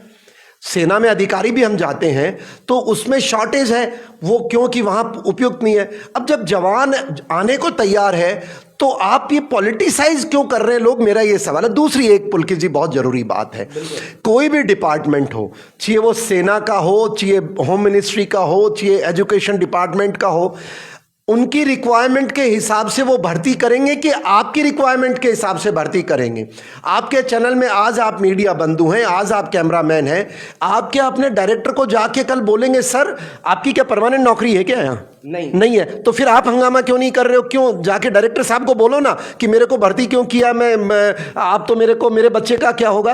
तो ये बातें प्राइवेट नहीं की तरफ से दी जा रही है। अरे समझो आज अगर कोई संस्थान तो में क्या काम हुआ कर रहे हैं तो संस्थान में वो प्राइवेटाइजेशन है। अरे किसने प्राइवेट, आप अगर सरकारी नौकरी में है तो सरकारी नौकरी के हिसाब से देखिए कि आप बाद में आपको वो नौकरी चले जाएंगे। तो आप मत आइए ना उस नौकरी में। अरे यार नहीं, ये हमारा नहीं है, ये सेना का है। मैं आपसे समझ नहीं, सेना का नहीं है, किस सेना का बताओ? कुछ एक जवान इसके विरोध। कौन से जवान? रिटायर्ड के नौकरी वाले? नहीं, रिटायर्ड। अब देखिए, अब रिटायर्ड, जैसे मैं कहा कि मैं कर्नल हूं, मेरे को जनरल नहीं बनाया, तो मेरा सड़क पे लाने का क्या मतलब है यार? और अगर मैं सिपाही रिटायर हो गया और मेरे को सीनियर, अरे देखिए ये देश हित की बातें नहीं है। आपने सही कहा कि भाई विरोध कर रहे हैं उनका हक है, हमने कब मना किया, हमें कोई शिकायत नहीं है। पर मैं एक चीज़ जानना चाहता हूं, जब सेना की रिक्वायरमेंट जैसी जवान की है, आप जबरदस्ती कहते हो नहीं साहब मैं तो 70 साल तक नौकरी कर, अरे फौज में जरूरत ही नहीं। आप बताओ, कारगिल युद्ध हुआ, कारगिल युद्ध में हमारी समस्या आई कि उन पहाड़ियों पर चढ़ने के लिए जवान नहीं थे, क्योंकि उम्र ज्यादा होगी तो हमें जवान चाहिए कि बुढ़ा चाहिए। तो कहने का मतलब यह कि देखिए इसमें मोदी जी कहां से आ गया, सरकार का, सेना की रिक्वायरमेंट, सेना ने अपने प्रोसीजर है उनके, और सेना और गवर्नमेंट के बीच में जो मिसट्रस्ट पैदा किया जा रहा है ये गलत है। और अग्निवीर, मैं दूसरी बात फिर कहूंगा, इसकी जो भी खामियां हैं सेना दूर करेगी। हमें पूरी नॉलेज तो किसी को भी नहीं बाहर है। और जो कुछ लोग नेगेटिव नैरेटिव चलाते हैं, जो कहते हैं मोदी जी ने कर दिया, तो मैंने आपको कहा ना, तो मोदी जी क्या पत्थरबाज जो बंद हो गए कश्मीर में, पत्थर शुरू करवाना चाहते हो क्या? 370 हटाया क्या वापस लगवाना चाहते हो क्या? जो रूस और यूक्रेन के युद्ध में तिरंगा लेकर के हमारे जवान, हमारे जो स्टूडेंट सेफली आए, क्या उनको उस युद्ध में मरवाना चाहते हो क्या? चांद के ऊपर तिरंगा लग गया तो क्या मोदी जी को हटा के वो तिरंगा वापस बुलवाओगे क्या? यहाँ आज इतना डेवलपमेंट हो रहा है उसको क्या वापस करोगे क्या? आज इतने लोगों को, कई करोड़ लोगों को घर मिल गए, क्या उनके घर तुड़वाओगे क्या? 25 करोड़ के आसपास लोग बाग जो जिनको गरीबी रेखा से ऊपर आ गए, तो क्या उनको आप क्या गरीब? देखिए ये नैरेटिव गलत है, इसके अंदर खामियां हो सकती हैं। और मैं ये मानता हूं मेरे जैसे भूतपूर्व सैनिक को बात रखने का अधिकार है, रखे, पर ये ना बोले कि भाई मोदी कर रहा है। मोदी कहां से करेगा? सैनिक के हमारे चीफ हैं, तीनों बड़े विद्वान हैं, अधिकारी हैं, और हमारे में से बेस्ट हैं, वो निर्णय कर रहे हैं। और सेना को पब्लिक में ना घसीटे, मेरा ये मानना है। और जहां तक देखिए, मैं एक 4 साल बाद की बात है, जब 4 साल बाद, अब इसका प्रोसेस में एक छोटा सा आपको बताना चाहूंगा कि जितने भी सैनिक लिए जा रहे हैं उन सैनिकों में से बेस्ट सैनिक को रखा जाएगा जो सेना को चाहिए, और इनके अंदर से जो बाकी रिक्वायरमेंट के बरखिलाफ होंगे उनको भी बाहर कोई तरीका होगा। पर क्योंकि फौज पहले क्लियर कर रही है, अगर आपको ये सूट नहीं करता तो मत जाइए ना भर्ती में। किसने नोता दिया है? आप ही कह रहे थे, कुछ लोग विरोध कर रहे हैं। अरे जो आदमी अपने सीनियर या सैनिक कभी भी राष्ट्र के खिलाफ विरोध, सड़क नहीं तोड़ सकता, विरोध नहीं कर सकता, तो मैं मानता हूं आप सैनिक ना भर्ती हो, बहुत सारी हैं, आप उसमें जाएं, मेरा ऐसा मानना है। लेकिन जो भी लोग इसका पॉलिटिसाइजेशन कर रहे हैं, कृपया वो नहीं होना चाहिए, ऐसा मेरा मानना। मैं यही बता दूं, कर्नल साहब अपने साथ में एनसीसी से भी जुड़े हुए हैं। हाँ, मैं चाहूंगा उनकी भी राय जानना चाहूंगा कि उनका इस मुद्दे पे क्या कहना है। जी कुलदीप जी, आप जरा बताएं, ये माइक ले। और अच्छी बात है कि हाँ, मैं एक बात कह दूं, मैं खुद एनसीसी में ग्रुप कमांडर रहा हूं और एनसीसी के बच्चों से जुड़ा हुआ हूं। मैं आपको बता सकता हूं देश का युवा किस प्रकार से वर्दी एक दिन के लिए मिल जाए उसके लिए तरसता है वो। और जो लोग कहते हैं इनको पैसे कम मिल रहे हैं इनको, तो भाई साहब ये बता दूं मैं आपको, हिंदुस्तान में आज के दिन भी ऐसे लोग हैं, इंजीनियर ग्रेजुएट, डॉक्टर्स, जिनको 10 से 15 हजार गारंटी नहीं है। और पुलकित जी, आप जैसे विद्वान लोग हैं, आप भी स्ट्रगल करते होंगे, इतना तनख्वाह नहीं मिलती है। तो अब एनसीसी वाले जो कैडेट है, इनसे भी पूछते हैं बच्चे क्या महसूस करते हैं, जो कहते हैं कि हमें वर्दी थोड़े दिन के लिए दी थी, 4 साल बाद भगा दिया। चलिए आप बताएं जी। और आप हैं कुलदीप जी, ये एनसीसी से जुड़े हुए हैं, ये बताएंगे। बहुत बहुत धन्यवाद पुलकित जी, आपके चैनल का और आपका। आपने बहुत अच्छा विषय, जैसा कर्नल साहब ने पूरा अग्निवीर के बारे में आपको बताया, सैनिकों की पूरी जो पीड़ा है और अपनी जो बात है वो रखी। मैं कहना चाहूँगा कि जब एक स्टूडेंट होता है, जब उसको एनसीसी में पार्टिसिपेट करने का मौका मिलता है तो बहुत ही गौरवान्वित महसूस करता है अपने आप को, और वो महसूस करता है कि मैं आज देश के लिए एक नागरिक बनके देश सेवा के काम आ सकूं। जब हम एनसीसी में थे तो हमारे जो सूबेदार साहब, कर्नल साहब, हमारे ब्रिगेडियर साहब, सबसे हमारी मुलाकात होती थी, तो हम अपने आप को उस टाइम से ही ऐसा समझते थे कि हम एक आर्मी मैन के रूप में अपने को समझते थे। और आप देखिए कि जब विद्यालय में थे तो आप सरकार की तरफ से सुविधाएं देखिए, हमको वॉशिंग अलाउंस मिलता था हमारी ड्रेस के लिए, हमको जो जब हमारी परेड होती थी तो उसके बाद ट्रेनिंग तो थी बहुत ज़बरदस्त, उसके बाद हमको नाश्ता और ये सब मिलता था। हम उसी में खुश होते थे कि देखिए एक तो आगे से ट्रेनिंग और हमको इतनी गवर्नमेंट की तरफ से सुविधाएं। और उसके बाद जब हम तैयार हुए, पूरा देश घूमने का हमको मौका मिला, एनसीसी के माध्यम से पूरी हमको ट्रेनिंग मिली। .222 की फायरिंग, 303 की फायरिंग, LMG की फायरिंग तक मेरे को मौका करने का मौका मिला। मैं senior under officer SC certificate holder हूँ। तो ये सब सुविधाएं हमें मिली और आज हम बाय द वे फौज में नहीं जा सके, लेकिन आज हम समाज में वो बेहतरीन काम कर रहे हैं और हम अपने सैनिक भाइयों की पीड़ा भी समझते हैं, हम अपने पुलिस के जवानों की भी पीड़ा समझते हैं और उनके साथ कंधे से कंधा मिला के समाज में अपनी जो महत्वपूर्ण भूमिकाएं वो हम लोग निभा रहे हैं। कुलदीप जी, एक सवाल बताओ, क्या जो अग्निवीर को लेकर के हमारे कई साथी कहते हैं उनका 4 साल बाद क्या होगा, तो क्या 4 साल आपको वर्दी का मौका मिलता तो आप क्या लगता कि आपके साथ गलत हुआ कि अच्छा हुआ या मौका मिला? ये समाज में कुछ नैरेटिव लोग हैं वो जो अपनी बात कह रहे हैं, लेकिन जिस अग्निवीर जो अग्निवीर गया है अग्निवीर बनने, यदि उस जवान से पूछेंगे आप तो वो बहुत बेहतरीन जवाब देगा, क्योंकि वो जानता है कि 4 साल का अनुभव वो पूरे उसके जीवन को एक सफल सार्थक जीवन बनाने में कामयाब करेगा। जैसे अभी आप देख रहे हैं बहुत से लोगों को पैकेज मिलता है, बड़ी कंपनियों का पैकेज मिलता है, लेकिन आप देख रहे हैं वो छोड़ के अपने खेती पे आ जाते हैं और वहाँ अपना बेहतरीन करके प्रदर्शन करते हैं। क्या एक पढ़े लिखे इंसान में एक जो अग्निवीर बन के आएगा उसमें और वो समाज में बेहतरीन काम कर सकता है, ये अग्निवीर की बहुत बड़ी सफलता होगी। देखिए, आप ये मानते हैं कि जो अग्निवीर का जो मामला है 4 साल सेना की रिक्वायरमेंट है, पर आने के बाद वो एक अच्छा काम करेगा, आप भी ऐसा मानते हैं? आपको लगता है? दूसरी चीज़, एक चीज़ बताओ, मैं पुलकित जी ये चर्चा कर रहा हूँ बिकॉज हम ऐसी है, एक सामान्य बच्चा है। अब देखिए, अग्निवीर की एक बात और बताना चाहूँगा, अग्निवीर 4 साल के लिए लिया जाता है और उसमें से 50% रखते हैं। आज के दिन वो चेंज हो रहा है। इस तरह करके जब वो 4 साल बाद लिया जाएगा और इनको निकाल दिया जाएगा, फिर नेक्स्ट आएंगे, यूं करके एक व्यक्ति की जगह 4 बच्चों को नौकरी वर्दी पहनने का मौका मिल रहा है। और मेरे को जो तथ्य हैं मैं ये बता सकता हूं कि जब वो भर्ती होता है, रिटायर होता है, करीब 30 लाख के आसपास मिलता है पैसा। और मेरा ये मानना है कि कोई भी एक सामान्य गांव के बेरोजगार, देखिए रईसों की बात नहीं है सब सेना, आज के बेरोजगारी नौकरियां हैं कितनी, कल ही मैं डाटा पढ़ रहा था कि 9% ऑफ पॉपुलेशन की गवर्नमेंट सर्विस है, 9% ओनली। और सेना के अंदर तो टोटल हम करीब 58 लाख हैं, 30-35 के आसपास वो रिटायर्ड हैं और इतने ही हम लोग बाग हैं जो नौकरी में हैं, तो बहुत कम संख्या है। तो क्या एक गरीब बच्चे को 4 साल वर्दी मिले, पैसा मिले, 30 लाख का पैकेज मिले, वो बुरा है कि या एक कोई 20 साल के लिए नौकरी दे दो? आप क्या समझते हैं कुलदीप जी, आप बताएं। ये जो आप बात कह रहे हैं अग्निवीर की, इसको क्या है, जो समाज के जो लोग हैं जिनका विचार है वो उसको पैसे से देख रहे हैं जी। वो ये नहीं देख रहे कि समाज के लिए, राष्ट्र के लिए 4 साल की जो आर्मी की ट्रेनिंग है, जो अग्निवीर तैयार करने की बात है, वो देश हित में किस तरह अपना योगदान निभाएगा, ये बहुत बड़ी बात है। वैसे भी एक बात बताओ, देखिए एक कोई बच्चा है और वो मजदूरी करता है, सबको नौकरियां तो नहीं है ना, हम सब मानते हैं देश के अंदर कोई अगर बड़ी बात करे फालतू की बात है। हम सौभाग्य हैं कि सरकार हमें पेंशन देती है। वो बच्चा दिन के मान लो 20,000 भी महीने के कमाता है, तो वो 4 साल में कितने कमाएगा साहब, कितने कमा लेगा?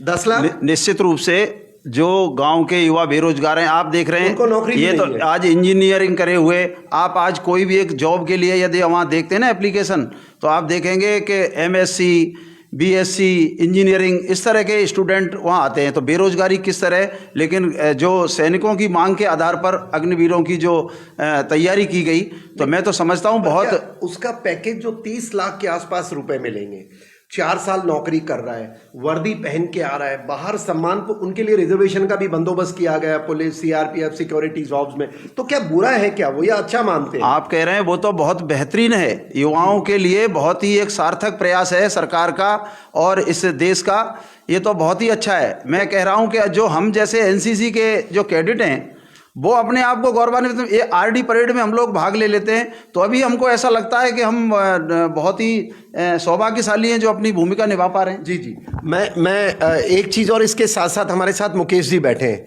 कमांडो मुकेश जी हैं। कमांडो मुकेश जी, आप सेना के अंदर बहुत भूमिका निभाई है, आप भी रोज़ मिलते रहते हैं, तो आप क्या महसूस करते हैं कि ये अग्निवीर जिसको लेकर के कुछ लोग राजनीतिक कारणों से सेना को बदनाम कर रहे हैं, मैं तो यही कहूँगा, कुछ लोग हाँ बिल्कुल कुछ लोग कह रहे थे, लोग, पुलकित जी आप ये सवाल पूछे, कि जो सवाल है मैं चाहूँगा आपके साथी दें कि जो ये सेना से सवाल पूछ रहे हैं कि भाई गलत सही, आप क्या महसूस करते हैं? जी नमस्कार और जय हिंद जय भारत। मैं सैनिक कमांडो मुकेश डोई। जो अग्निवीर के ऊपर बातचीत से चर्चा चल रही है और इसमें बताया गया है कि हमारे यशस्वी जो प्रधानमंत्री नरेंद्र मोदी जी हैं उनके विरोध में जो कार्रवाई चल रही है, कुछ पार्टियां हैं जो इस काम को लेकर बोल रहे हैं कि ये अग्निवीर का काम ठीक नहीं है। लेकिन मैं ये बताना देना चाहता हूँ राजनीतिक पार्टियों के लिए कि मैं कोई राजनीतिक नहीं हूँ, मैं एक सैनिक हूँ, लेकिन इन राजनीतिक पार्टियों को बताना चाहता हूँ कि आर्मी के खिलाफ और आर्मी के पक्ष में या विपक्ष में ऐसी कोई बाधा ना डालें। और आज अग्निवीर की बात करते हैं तो अग्निवीर आज समय की मांग है, क्योंकि देश के लिए युवा की जरूरत है और सेना के अंदर युवा सैनिक होना बहुत जरूरी है। तो इस सैनिकों को जातिवाद में ना बांटें और जो विरोध कर रहे हैं नरेंद्र मोदी जी का, उनके बारे में मैं बताना चाहता हूं कि कुछ लोग ऐसे भी हैं जो सेना की वर्दी पहन के और यहां पार्टियों को इधर उधर कर रहे हैं। हकीकत में ये मैं बोलना चाहता हूं कर्नल साहब कि वो 50% लोग ऐसे हैं जो नरेंद्र मोदी जी का विरोध कर रहे हैं, उनमें आधे लोग सैनिक भी नहीं हैं। कुछ लोग हैं जो वर्दियां पहनते हैं, कहीं से लिया वर्दी और पहन के और झंडा लेके खड़े हो जाते हैं। हालांकि सैनिक ऐसा नहीं होता है कि किसी भी राजनीतिक पार्टी के अंदर या प्रधानमंत्री जी का विरोध करे। जो हमारे प्रधानमंत्री जी आज नरेंद्र मोदी जी हैं, उन्होंने जो देश के लिए किया है, आज तक मैं सारे प्रधानमंत्री जी को सैल्यूट करता हूं, लेकिन धन्यवाद नरेंद्र मोदी जी का जो इनके लिए स्पेशल सैल्यूट करता हूं, जिन्होंने हमारे देश के लिए, हमारी सेना के लिए क्या क्या नहीं किया है। मैं खुद आर्मी की नौकरी करके आया हूं, जहां बॉर्डर पर मैं रह के आया हूं, वहां दूसरे देशों की सेनाएं जो हमारे को गालियां देती हैं, हमारे में पत्थर मारती हैं, हमारे में गोलियां मारती हैं। क्या हमने चूड़ियां पहन रखी हैं जो कि हम गोलियां नहीं चला सकते? क्या हम पत्थर नहीं मार सकते? धन्यवाद इस देश के प्रधानमंत्री नरेंद्र मोदी जी को, जो कि आज सेना के लिए इतना बड़ा कारवा खड़ा कर दिया और सेना के अंदर इतना बड़ा हथियार ला कर दे दिया कि देश के लिए सैनिक एक सम्मान होता है, एक मान होता है, उसके लिए खुली छूट दे रखी है कि देश का सैनिक ही प्रधानमंत्री है, देश का सैनिक ही अधिकारी है। तो ऐसे प्रधानमंत्री जी को मैं बारंबार सैल्यूट करता हूं। तो कर्नल साहब, यहां पर लोग बोलते हैं जो भी बोलते हैं, कोई बड़ी बात नहीं है। पार्टियां आती हैं, पार्टियां जाती हैं। आज समय की मांग है कि हमारे को यहां पर अग्निवीर की जरूरत है, क्योंकि जरूरत इसलिए है कि समय का बदलाव है, समय की मांग है। और जैसा कि कर्नल साहब बता रहे थे कि सेना के अंदर अधिकारियों को 5 साल का कमीशन पहले से है, कोई बड़ी बात नहीं है। कुछ लोग होते हैं जिनको जानकारियां नहीं होती हैं। हकीकत यह होता है कि कुछ लोगों को कुलदीप सिंह जानकारी नहीं होती। पुलकित जी, सच्चाई यह है कि 5 साल के लिए सेना में पहले से आर्मी में के अंदर कमीशन जाते हैं अधिकारी, कोई बड़ी बात नहीं है। तो अगर जवान गया तो क्या हो गया, लेकिन कुछ लोग होते हैं जो यहां पर राजनीतिक रोटियां सेकते हैं और एक दूसरे का उल्टा सीधा बोलते हैं, कोई बड़ी बात नहीं है। सेना के अंदर राजनीतिक करना जरूरी नहीं है। वहां पर 3-3 सेना अध्यक्ष बैठे हैं और आज तो भारत सरकार ने सीडीएस भी बैठा रखा है, यानी कि तीनों सेनाओं के अधिकारियों के ऊपर भी एक और स्पेशल अधिकारी नियुक्त किया गया है। तो इस देश के लिए बहुत बहुत धन्यवाद करता हूं मैं, ऐसे प्रधानमंत्री जी के लिए बहुत बहुत धन्यवाद। बिल्कुल कमांडर साहब, आपने बहुत सही बात बताई कि इसको जाति वाइज ना बांटे और इसको देश के हित में लेकर के जाए। बिल्कुल बिल्कुल। हमारे साथ में एक और साथी मौजूद है, मैं उनसे भी पूछना चाहूंगा कि उनका इस संदर्भ में क्या कुछ कहना है। मैं रूप सिंह कुमावत, मेरे हिसाब से अग्निवीर जो हमारे यशस्वी प्रधानमंत्री नरेंद्र मोदी जी ने चालू करा है, उसे एक देश को, देश के युवा को संस्कार मिल रहा है। हम क्यों भूल रहे हैं कि हमारे युवाओं को जो भी अग्निवीर में जा रहे हैं उनको एक संस्कार, डिसिप्लिन, देश के लिए मर मिटने का एक उनको जज्बा मिल रहा है। जो हमारे युवा साथी हैं या युवा हैं देश के, वो हर युवा देश के प्रति कुछ कर गुजरने की, मैं हालांकि युवा से 50 साल 52 साल का हो गया, लेकिन हमारे युवाओं को जब भी हम युवा थे एक जज्बा रहता है देश के लिए कुछ करने का। तो 5 साल का उनको एक अनुभव मिल रहा है, 5 साल का एक देश की सेवा का मौका मिल रहा है। तो ये बहुत ही अच्छा कार्य मोदी जी ने किया है और इससे देश के प्रति और युवाओं की रुझान बढ़ेगा। और ये बहुत अच्छा कार्य है। जो पार्टियां या जो लोग सैनिक, कुछ भूतपूर्व सैनिक जो कह रहे हैं, वो अपने आप को किसी पार्टी पार्टी के प्रति सिंपैथी लेने के लिए या कहीं से चुनाव लड़ने के लिए ऐसी बातें कर रहे हैं। अन्यथा जो युवा वहाँ जाके आए हैं उससे पूछो, मेरे कई लोग मेरे मिलने वाले मेरे रिश्तेदार वहाँ इसमें गए हैं, वो इतने खुश हैं, इसको इतना अच्छा मान रहे हैं कि उनकी देश की सेवा का उनको मौका मिल रहा है। बिल्कुल बिल्कुल, धन्यवाद आपका। मैं पुलकित जी इसी विषय पे जब ये चर्चा होगी एक चीज़ बताना चाहूँगा मैं कि जिस प्रकार से अग्निवीर पे लोगों ने हमें बातचीत कही है और विचार हमने सुने, एनसीसी के, सैनिक के, मेरे भी, मैं भी यही बताना चाहूँगा। आप देखिए, सबसे बड़ी बात यह है कि जो योजना है ये सेना के लिए छोड़ देनी चाहिए हमें, क्योंकि सेना ने मांग की थी सरकार से और सरकार ने फैसला किया, ये किया 30 साल बाद, कोई बात नहीं। पर इसका जो पॉलिटिसाइजेशन करके सेना की जो बातें हैं अंदर, एडमिनिस्ट्रेटिव बातें पब्लिक डोमेन में ला करके आप सैनिकों का मोरल डाउन करना चाहते हैं, ये मैं देश हित में नहीं मानता हूं। और ये भी एक बात क्लैरिटी मैं सैन्य अधिकारी होने के नाते जिम्मेवारी से कह सकता हूं, जिस ऑर्गेनाइजेशन के अभी हमारे कमांडो मुकेश जी बता रहे थे कि 3 सैन्य अधिकारी चीफ हैं, CDS हैं, जब उन्होंने उसके ऊपर मोहर लगा दी। और देखिए, मैं एक चीज़ और बता दूं, सेना एक ऐसा ऑर्गेनाइजेशन है जहां एक व्यक्ति फैसला नहीं करता है, सब मिलके युद्ध के फैसले करते हैं, सामान्य गतिविधि के फैसले करते हैं, एक प्रोसीजर है।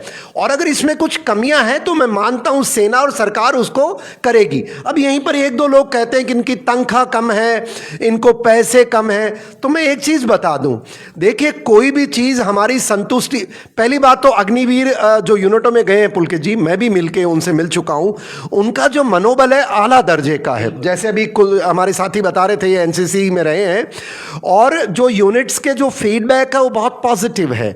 बट कुछ समस्याएं लाइक से कई हमारे में जो पॉलिटिकल हो जाते हैं लोग बाग, अरे तनख्वाह कम मिल रही है। मैं आज ही सुन रहा था, कोई कह रहा था 30,000 में क्या होता है।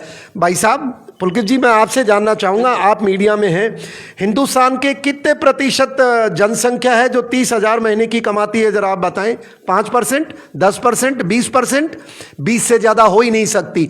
तो जो ये बड़े रईस लोग बातें करते हैं ना कि 30 से क्या होता है, अरे भाई देश में बेरोजगारी है, और अगर हम सैनिकों की मांग है, अच्छा सैनिक, युवा सैनिक जिसका मनोबल बड़ा हो, और कुछ कुर्बानी तो देखिए देश के लिए सबको देनी पड़ेगी, तो इसको पॉलिटिसाइज ना करें, मेरा यही आग्रह है।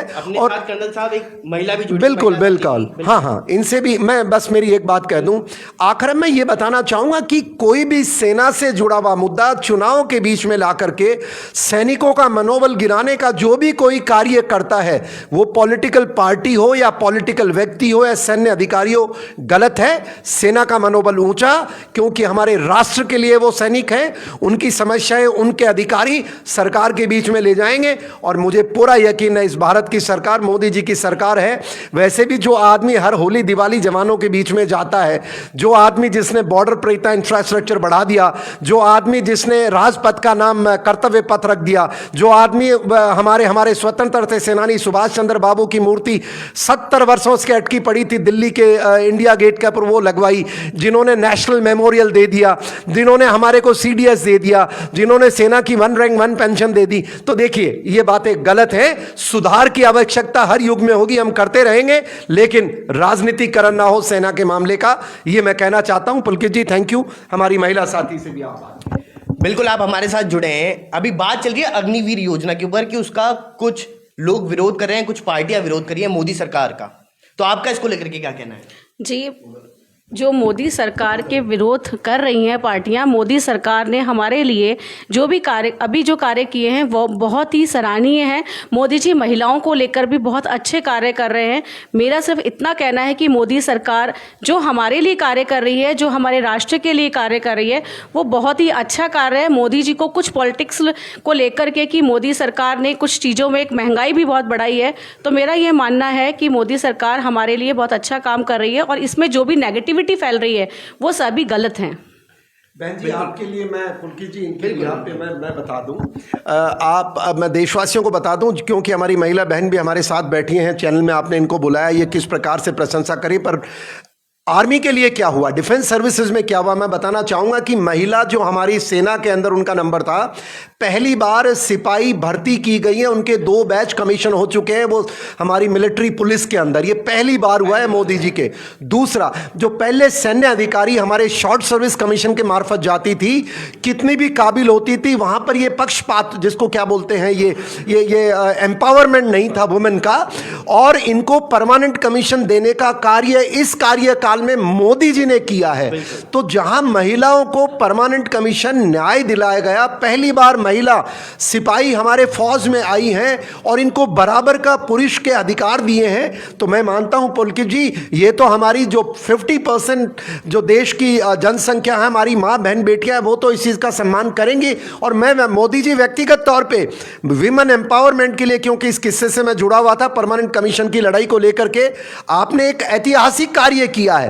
पर यही एक मेरा आग्रह है मोदी जी आपसे, शायद आप तक वो कभी बात पहुंची नहीं होगी, और वो आग्रह यह है कि जिस प्रकार किसी भी नौकरी में, किसी भी सरकारी तंत्र में किसी भी कर्मचारी की मौत हो जाती है तो उसकी बच्चे वाइफ के लिए अनुकंपा नौकरी का प्रावधान होता है, पर सेना के अंदर, क्योंकि देखिए ये सेंटर का मामला है, चुनाव का दौर है, आप इसको जरूर ऑर्डर को पास करवाएं कि कोई भी सैनिक किसी भी कारण बिना पेंशन के उसकी डेथ होती है तो उसकी जो वीर नारी है उसको अनुकंपा नौकरी दी जाएगी, ऐसी आप घोषणा करें। दूसरा, मुझे पूरी उम्मीद है कि NFU जो हमारे सेना के जुड़ा हुआ मामला है वो भी अटका हुआ है, और आप जल्दी इस पे एक पॉजिटिव फैसला देंगे, और जिसके कारण पूरा देश का सैनिक आपके साथ खड़ा रहेगा। लास्टली, राजस्थान के अंदर पिछली कांग्रेस सरकार ने एक जातिगत गांठ बांटने का सैनिकों को दुस्साहस किया था उनके पुनर्वास की योजनाओं में। मैं आग्रह करूंगा भजन लाल जी से, आप इनको आदेशित करें,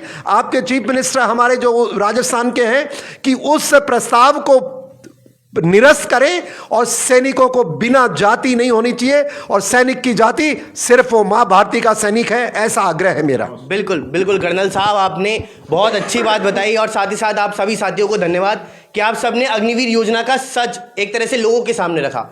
लेकिन आने वाले चुनाव के अंदर क्या यह मुद्दा फिर से गरमाएगा या नहीं गरमाएगा, या फिर शांत हो जाएगा, इस पर चर्चा के लिए दोबारा आप सभी से जरूर मिलेंगे। तो फिलहाल के लिए इतना ही, बने रहिए न्यूज़ 19 के साथ। नमस्कार।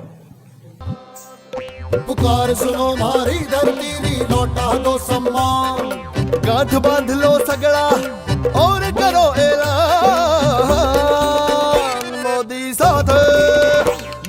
साथ अपनो राजस्थान, मोदी साथ अपनो राजस्थान, मोदी साथ अपनो राजस्थान।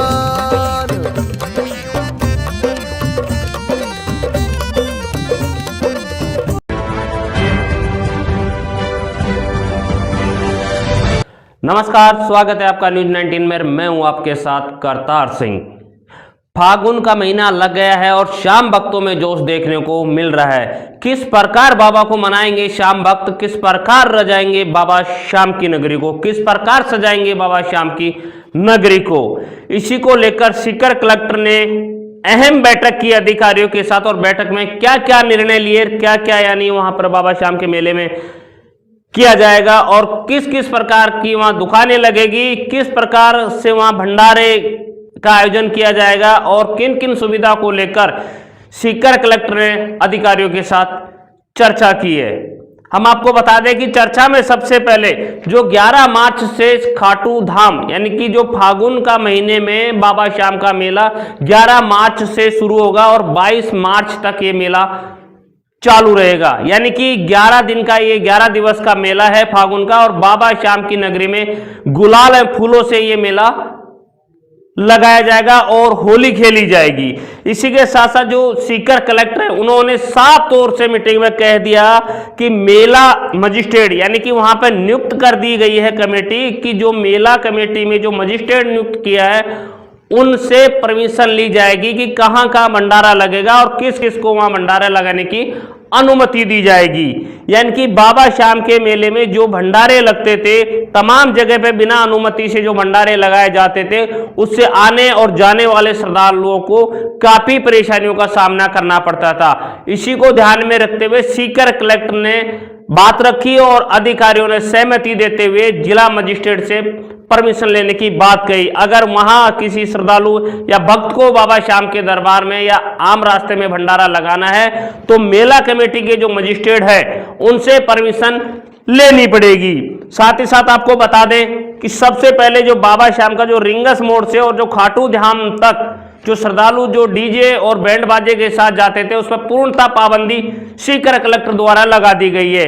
बाबा के दरबार में यात्रा जो जाएगी वहां पर डीजे नहीं बजेगा, क्योंकि डीजे से आने जाने वालों का रास्ता अवरुद्ध होता है, यानी कि रोका जाता है। एक डीजे की जगह पिकअप में जो डीजे सजाया जाता है उसकी जगह एक वाहन की जितनी यानी कि आम रास्ते को रोक देती है। इसी को ध्यान में रखते हुए सीकर कलेक्टर ने डीजे पर पूरी तरह पाबंदी लगा दी है। और क्या क्या वहां यानी मीटिंग में डिसीजन हुआ, क्या क्या फैसला हुआ, किन किन बिंदुओं पर चर्चा हुई है, हम आपको बता दें कि जहां पर जो कि बाबा श्याम की नगरी में जाते हैं वो सबसे पहले श्याम कुंड का दर्शन करके स्नान करके हाथ मुंह धोकर बाबा श्याम का दर्शन करते थे। लेकिन यहाँ फागुन के महीने में ऐसा देखने को नहीं मिलेगा, क्योंकि फागुन का महीना है, बाबा श्याम का मेला है और काफी श्रद्धालु आएंगे जाएंगे, लाखों की संख्या में देखने को मिलेंगे। वहां पर सीकर कलेक्टर ने श्याम कुंड पर पाबंदी लगा दी है, यानी कि श्याम कुंड पूर्णतः 11 दिन बंद रहेगा, क्योंकि श्याम कुंड में आने जाने वाले यात्रियों को हाथ मुंह धोना, नहाने की जो प्रक्रिया अपनाते थे वो सब पर पूरी तरह पाबंदी लगा दी है, क्योंकि श्याम कुंड में भीड़ रहेगी, धक्का मुक्की रहेगी, कहीं न कहीं छोटे बड़े बच्चों को नुकसान हो सकता है। इसी को ध्यान में रखते हुए सीकर कलेक्टर ने कई ऐसे यानी जगह है जिन पर अहम फैसला लिया है और वो जायज भी है कि धक्के मुक्की में अगर कोई छोटा बच्चा कुंड में गिर गया तो पानी में डूब भी सकता है। इसी को ध्यान में रखते हुए श्याम कुंड को 11 दिन के लिए सीकर कलेक्टर की अनुमति से बंद किया जा रहा है। और हम आपको बता दें कि सरकारी वाहन यानी कि जितने भी जो अधिकारी है, पुलिस प्रशासन है और भी तमाम यानी वहाँ नगर पालिका के जो अधिकारी है या तहसीलदार है, पटवारी है, इन सभी का जो सरकारी वाहन है उन पर स्टिकर लगाना जरूरी है।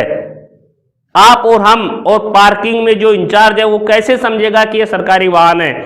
इसके लिए नगर पालिका रिंगस से यानी उसका लोगो यानी कि कार्ड लेना पड़ेगा और वो गाड़ी पे लगाना होगा।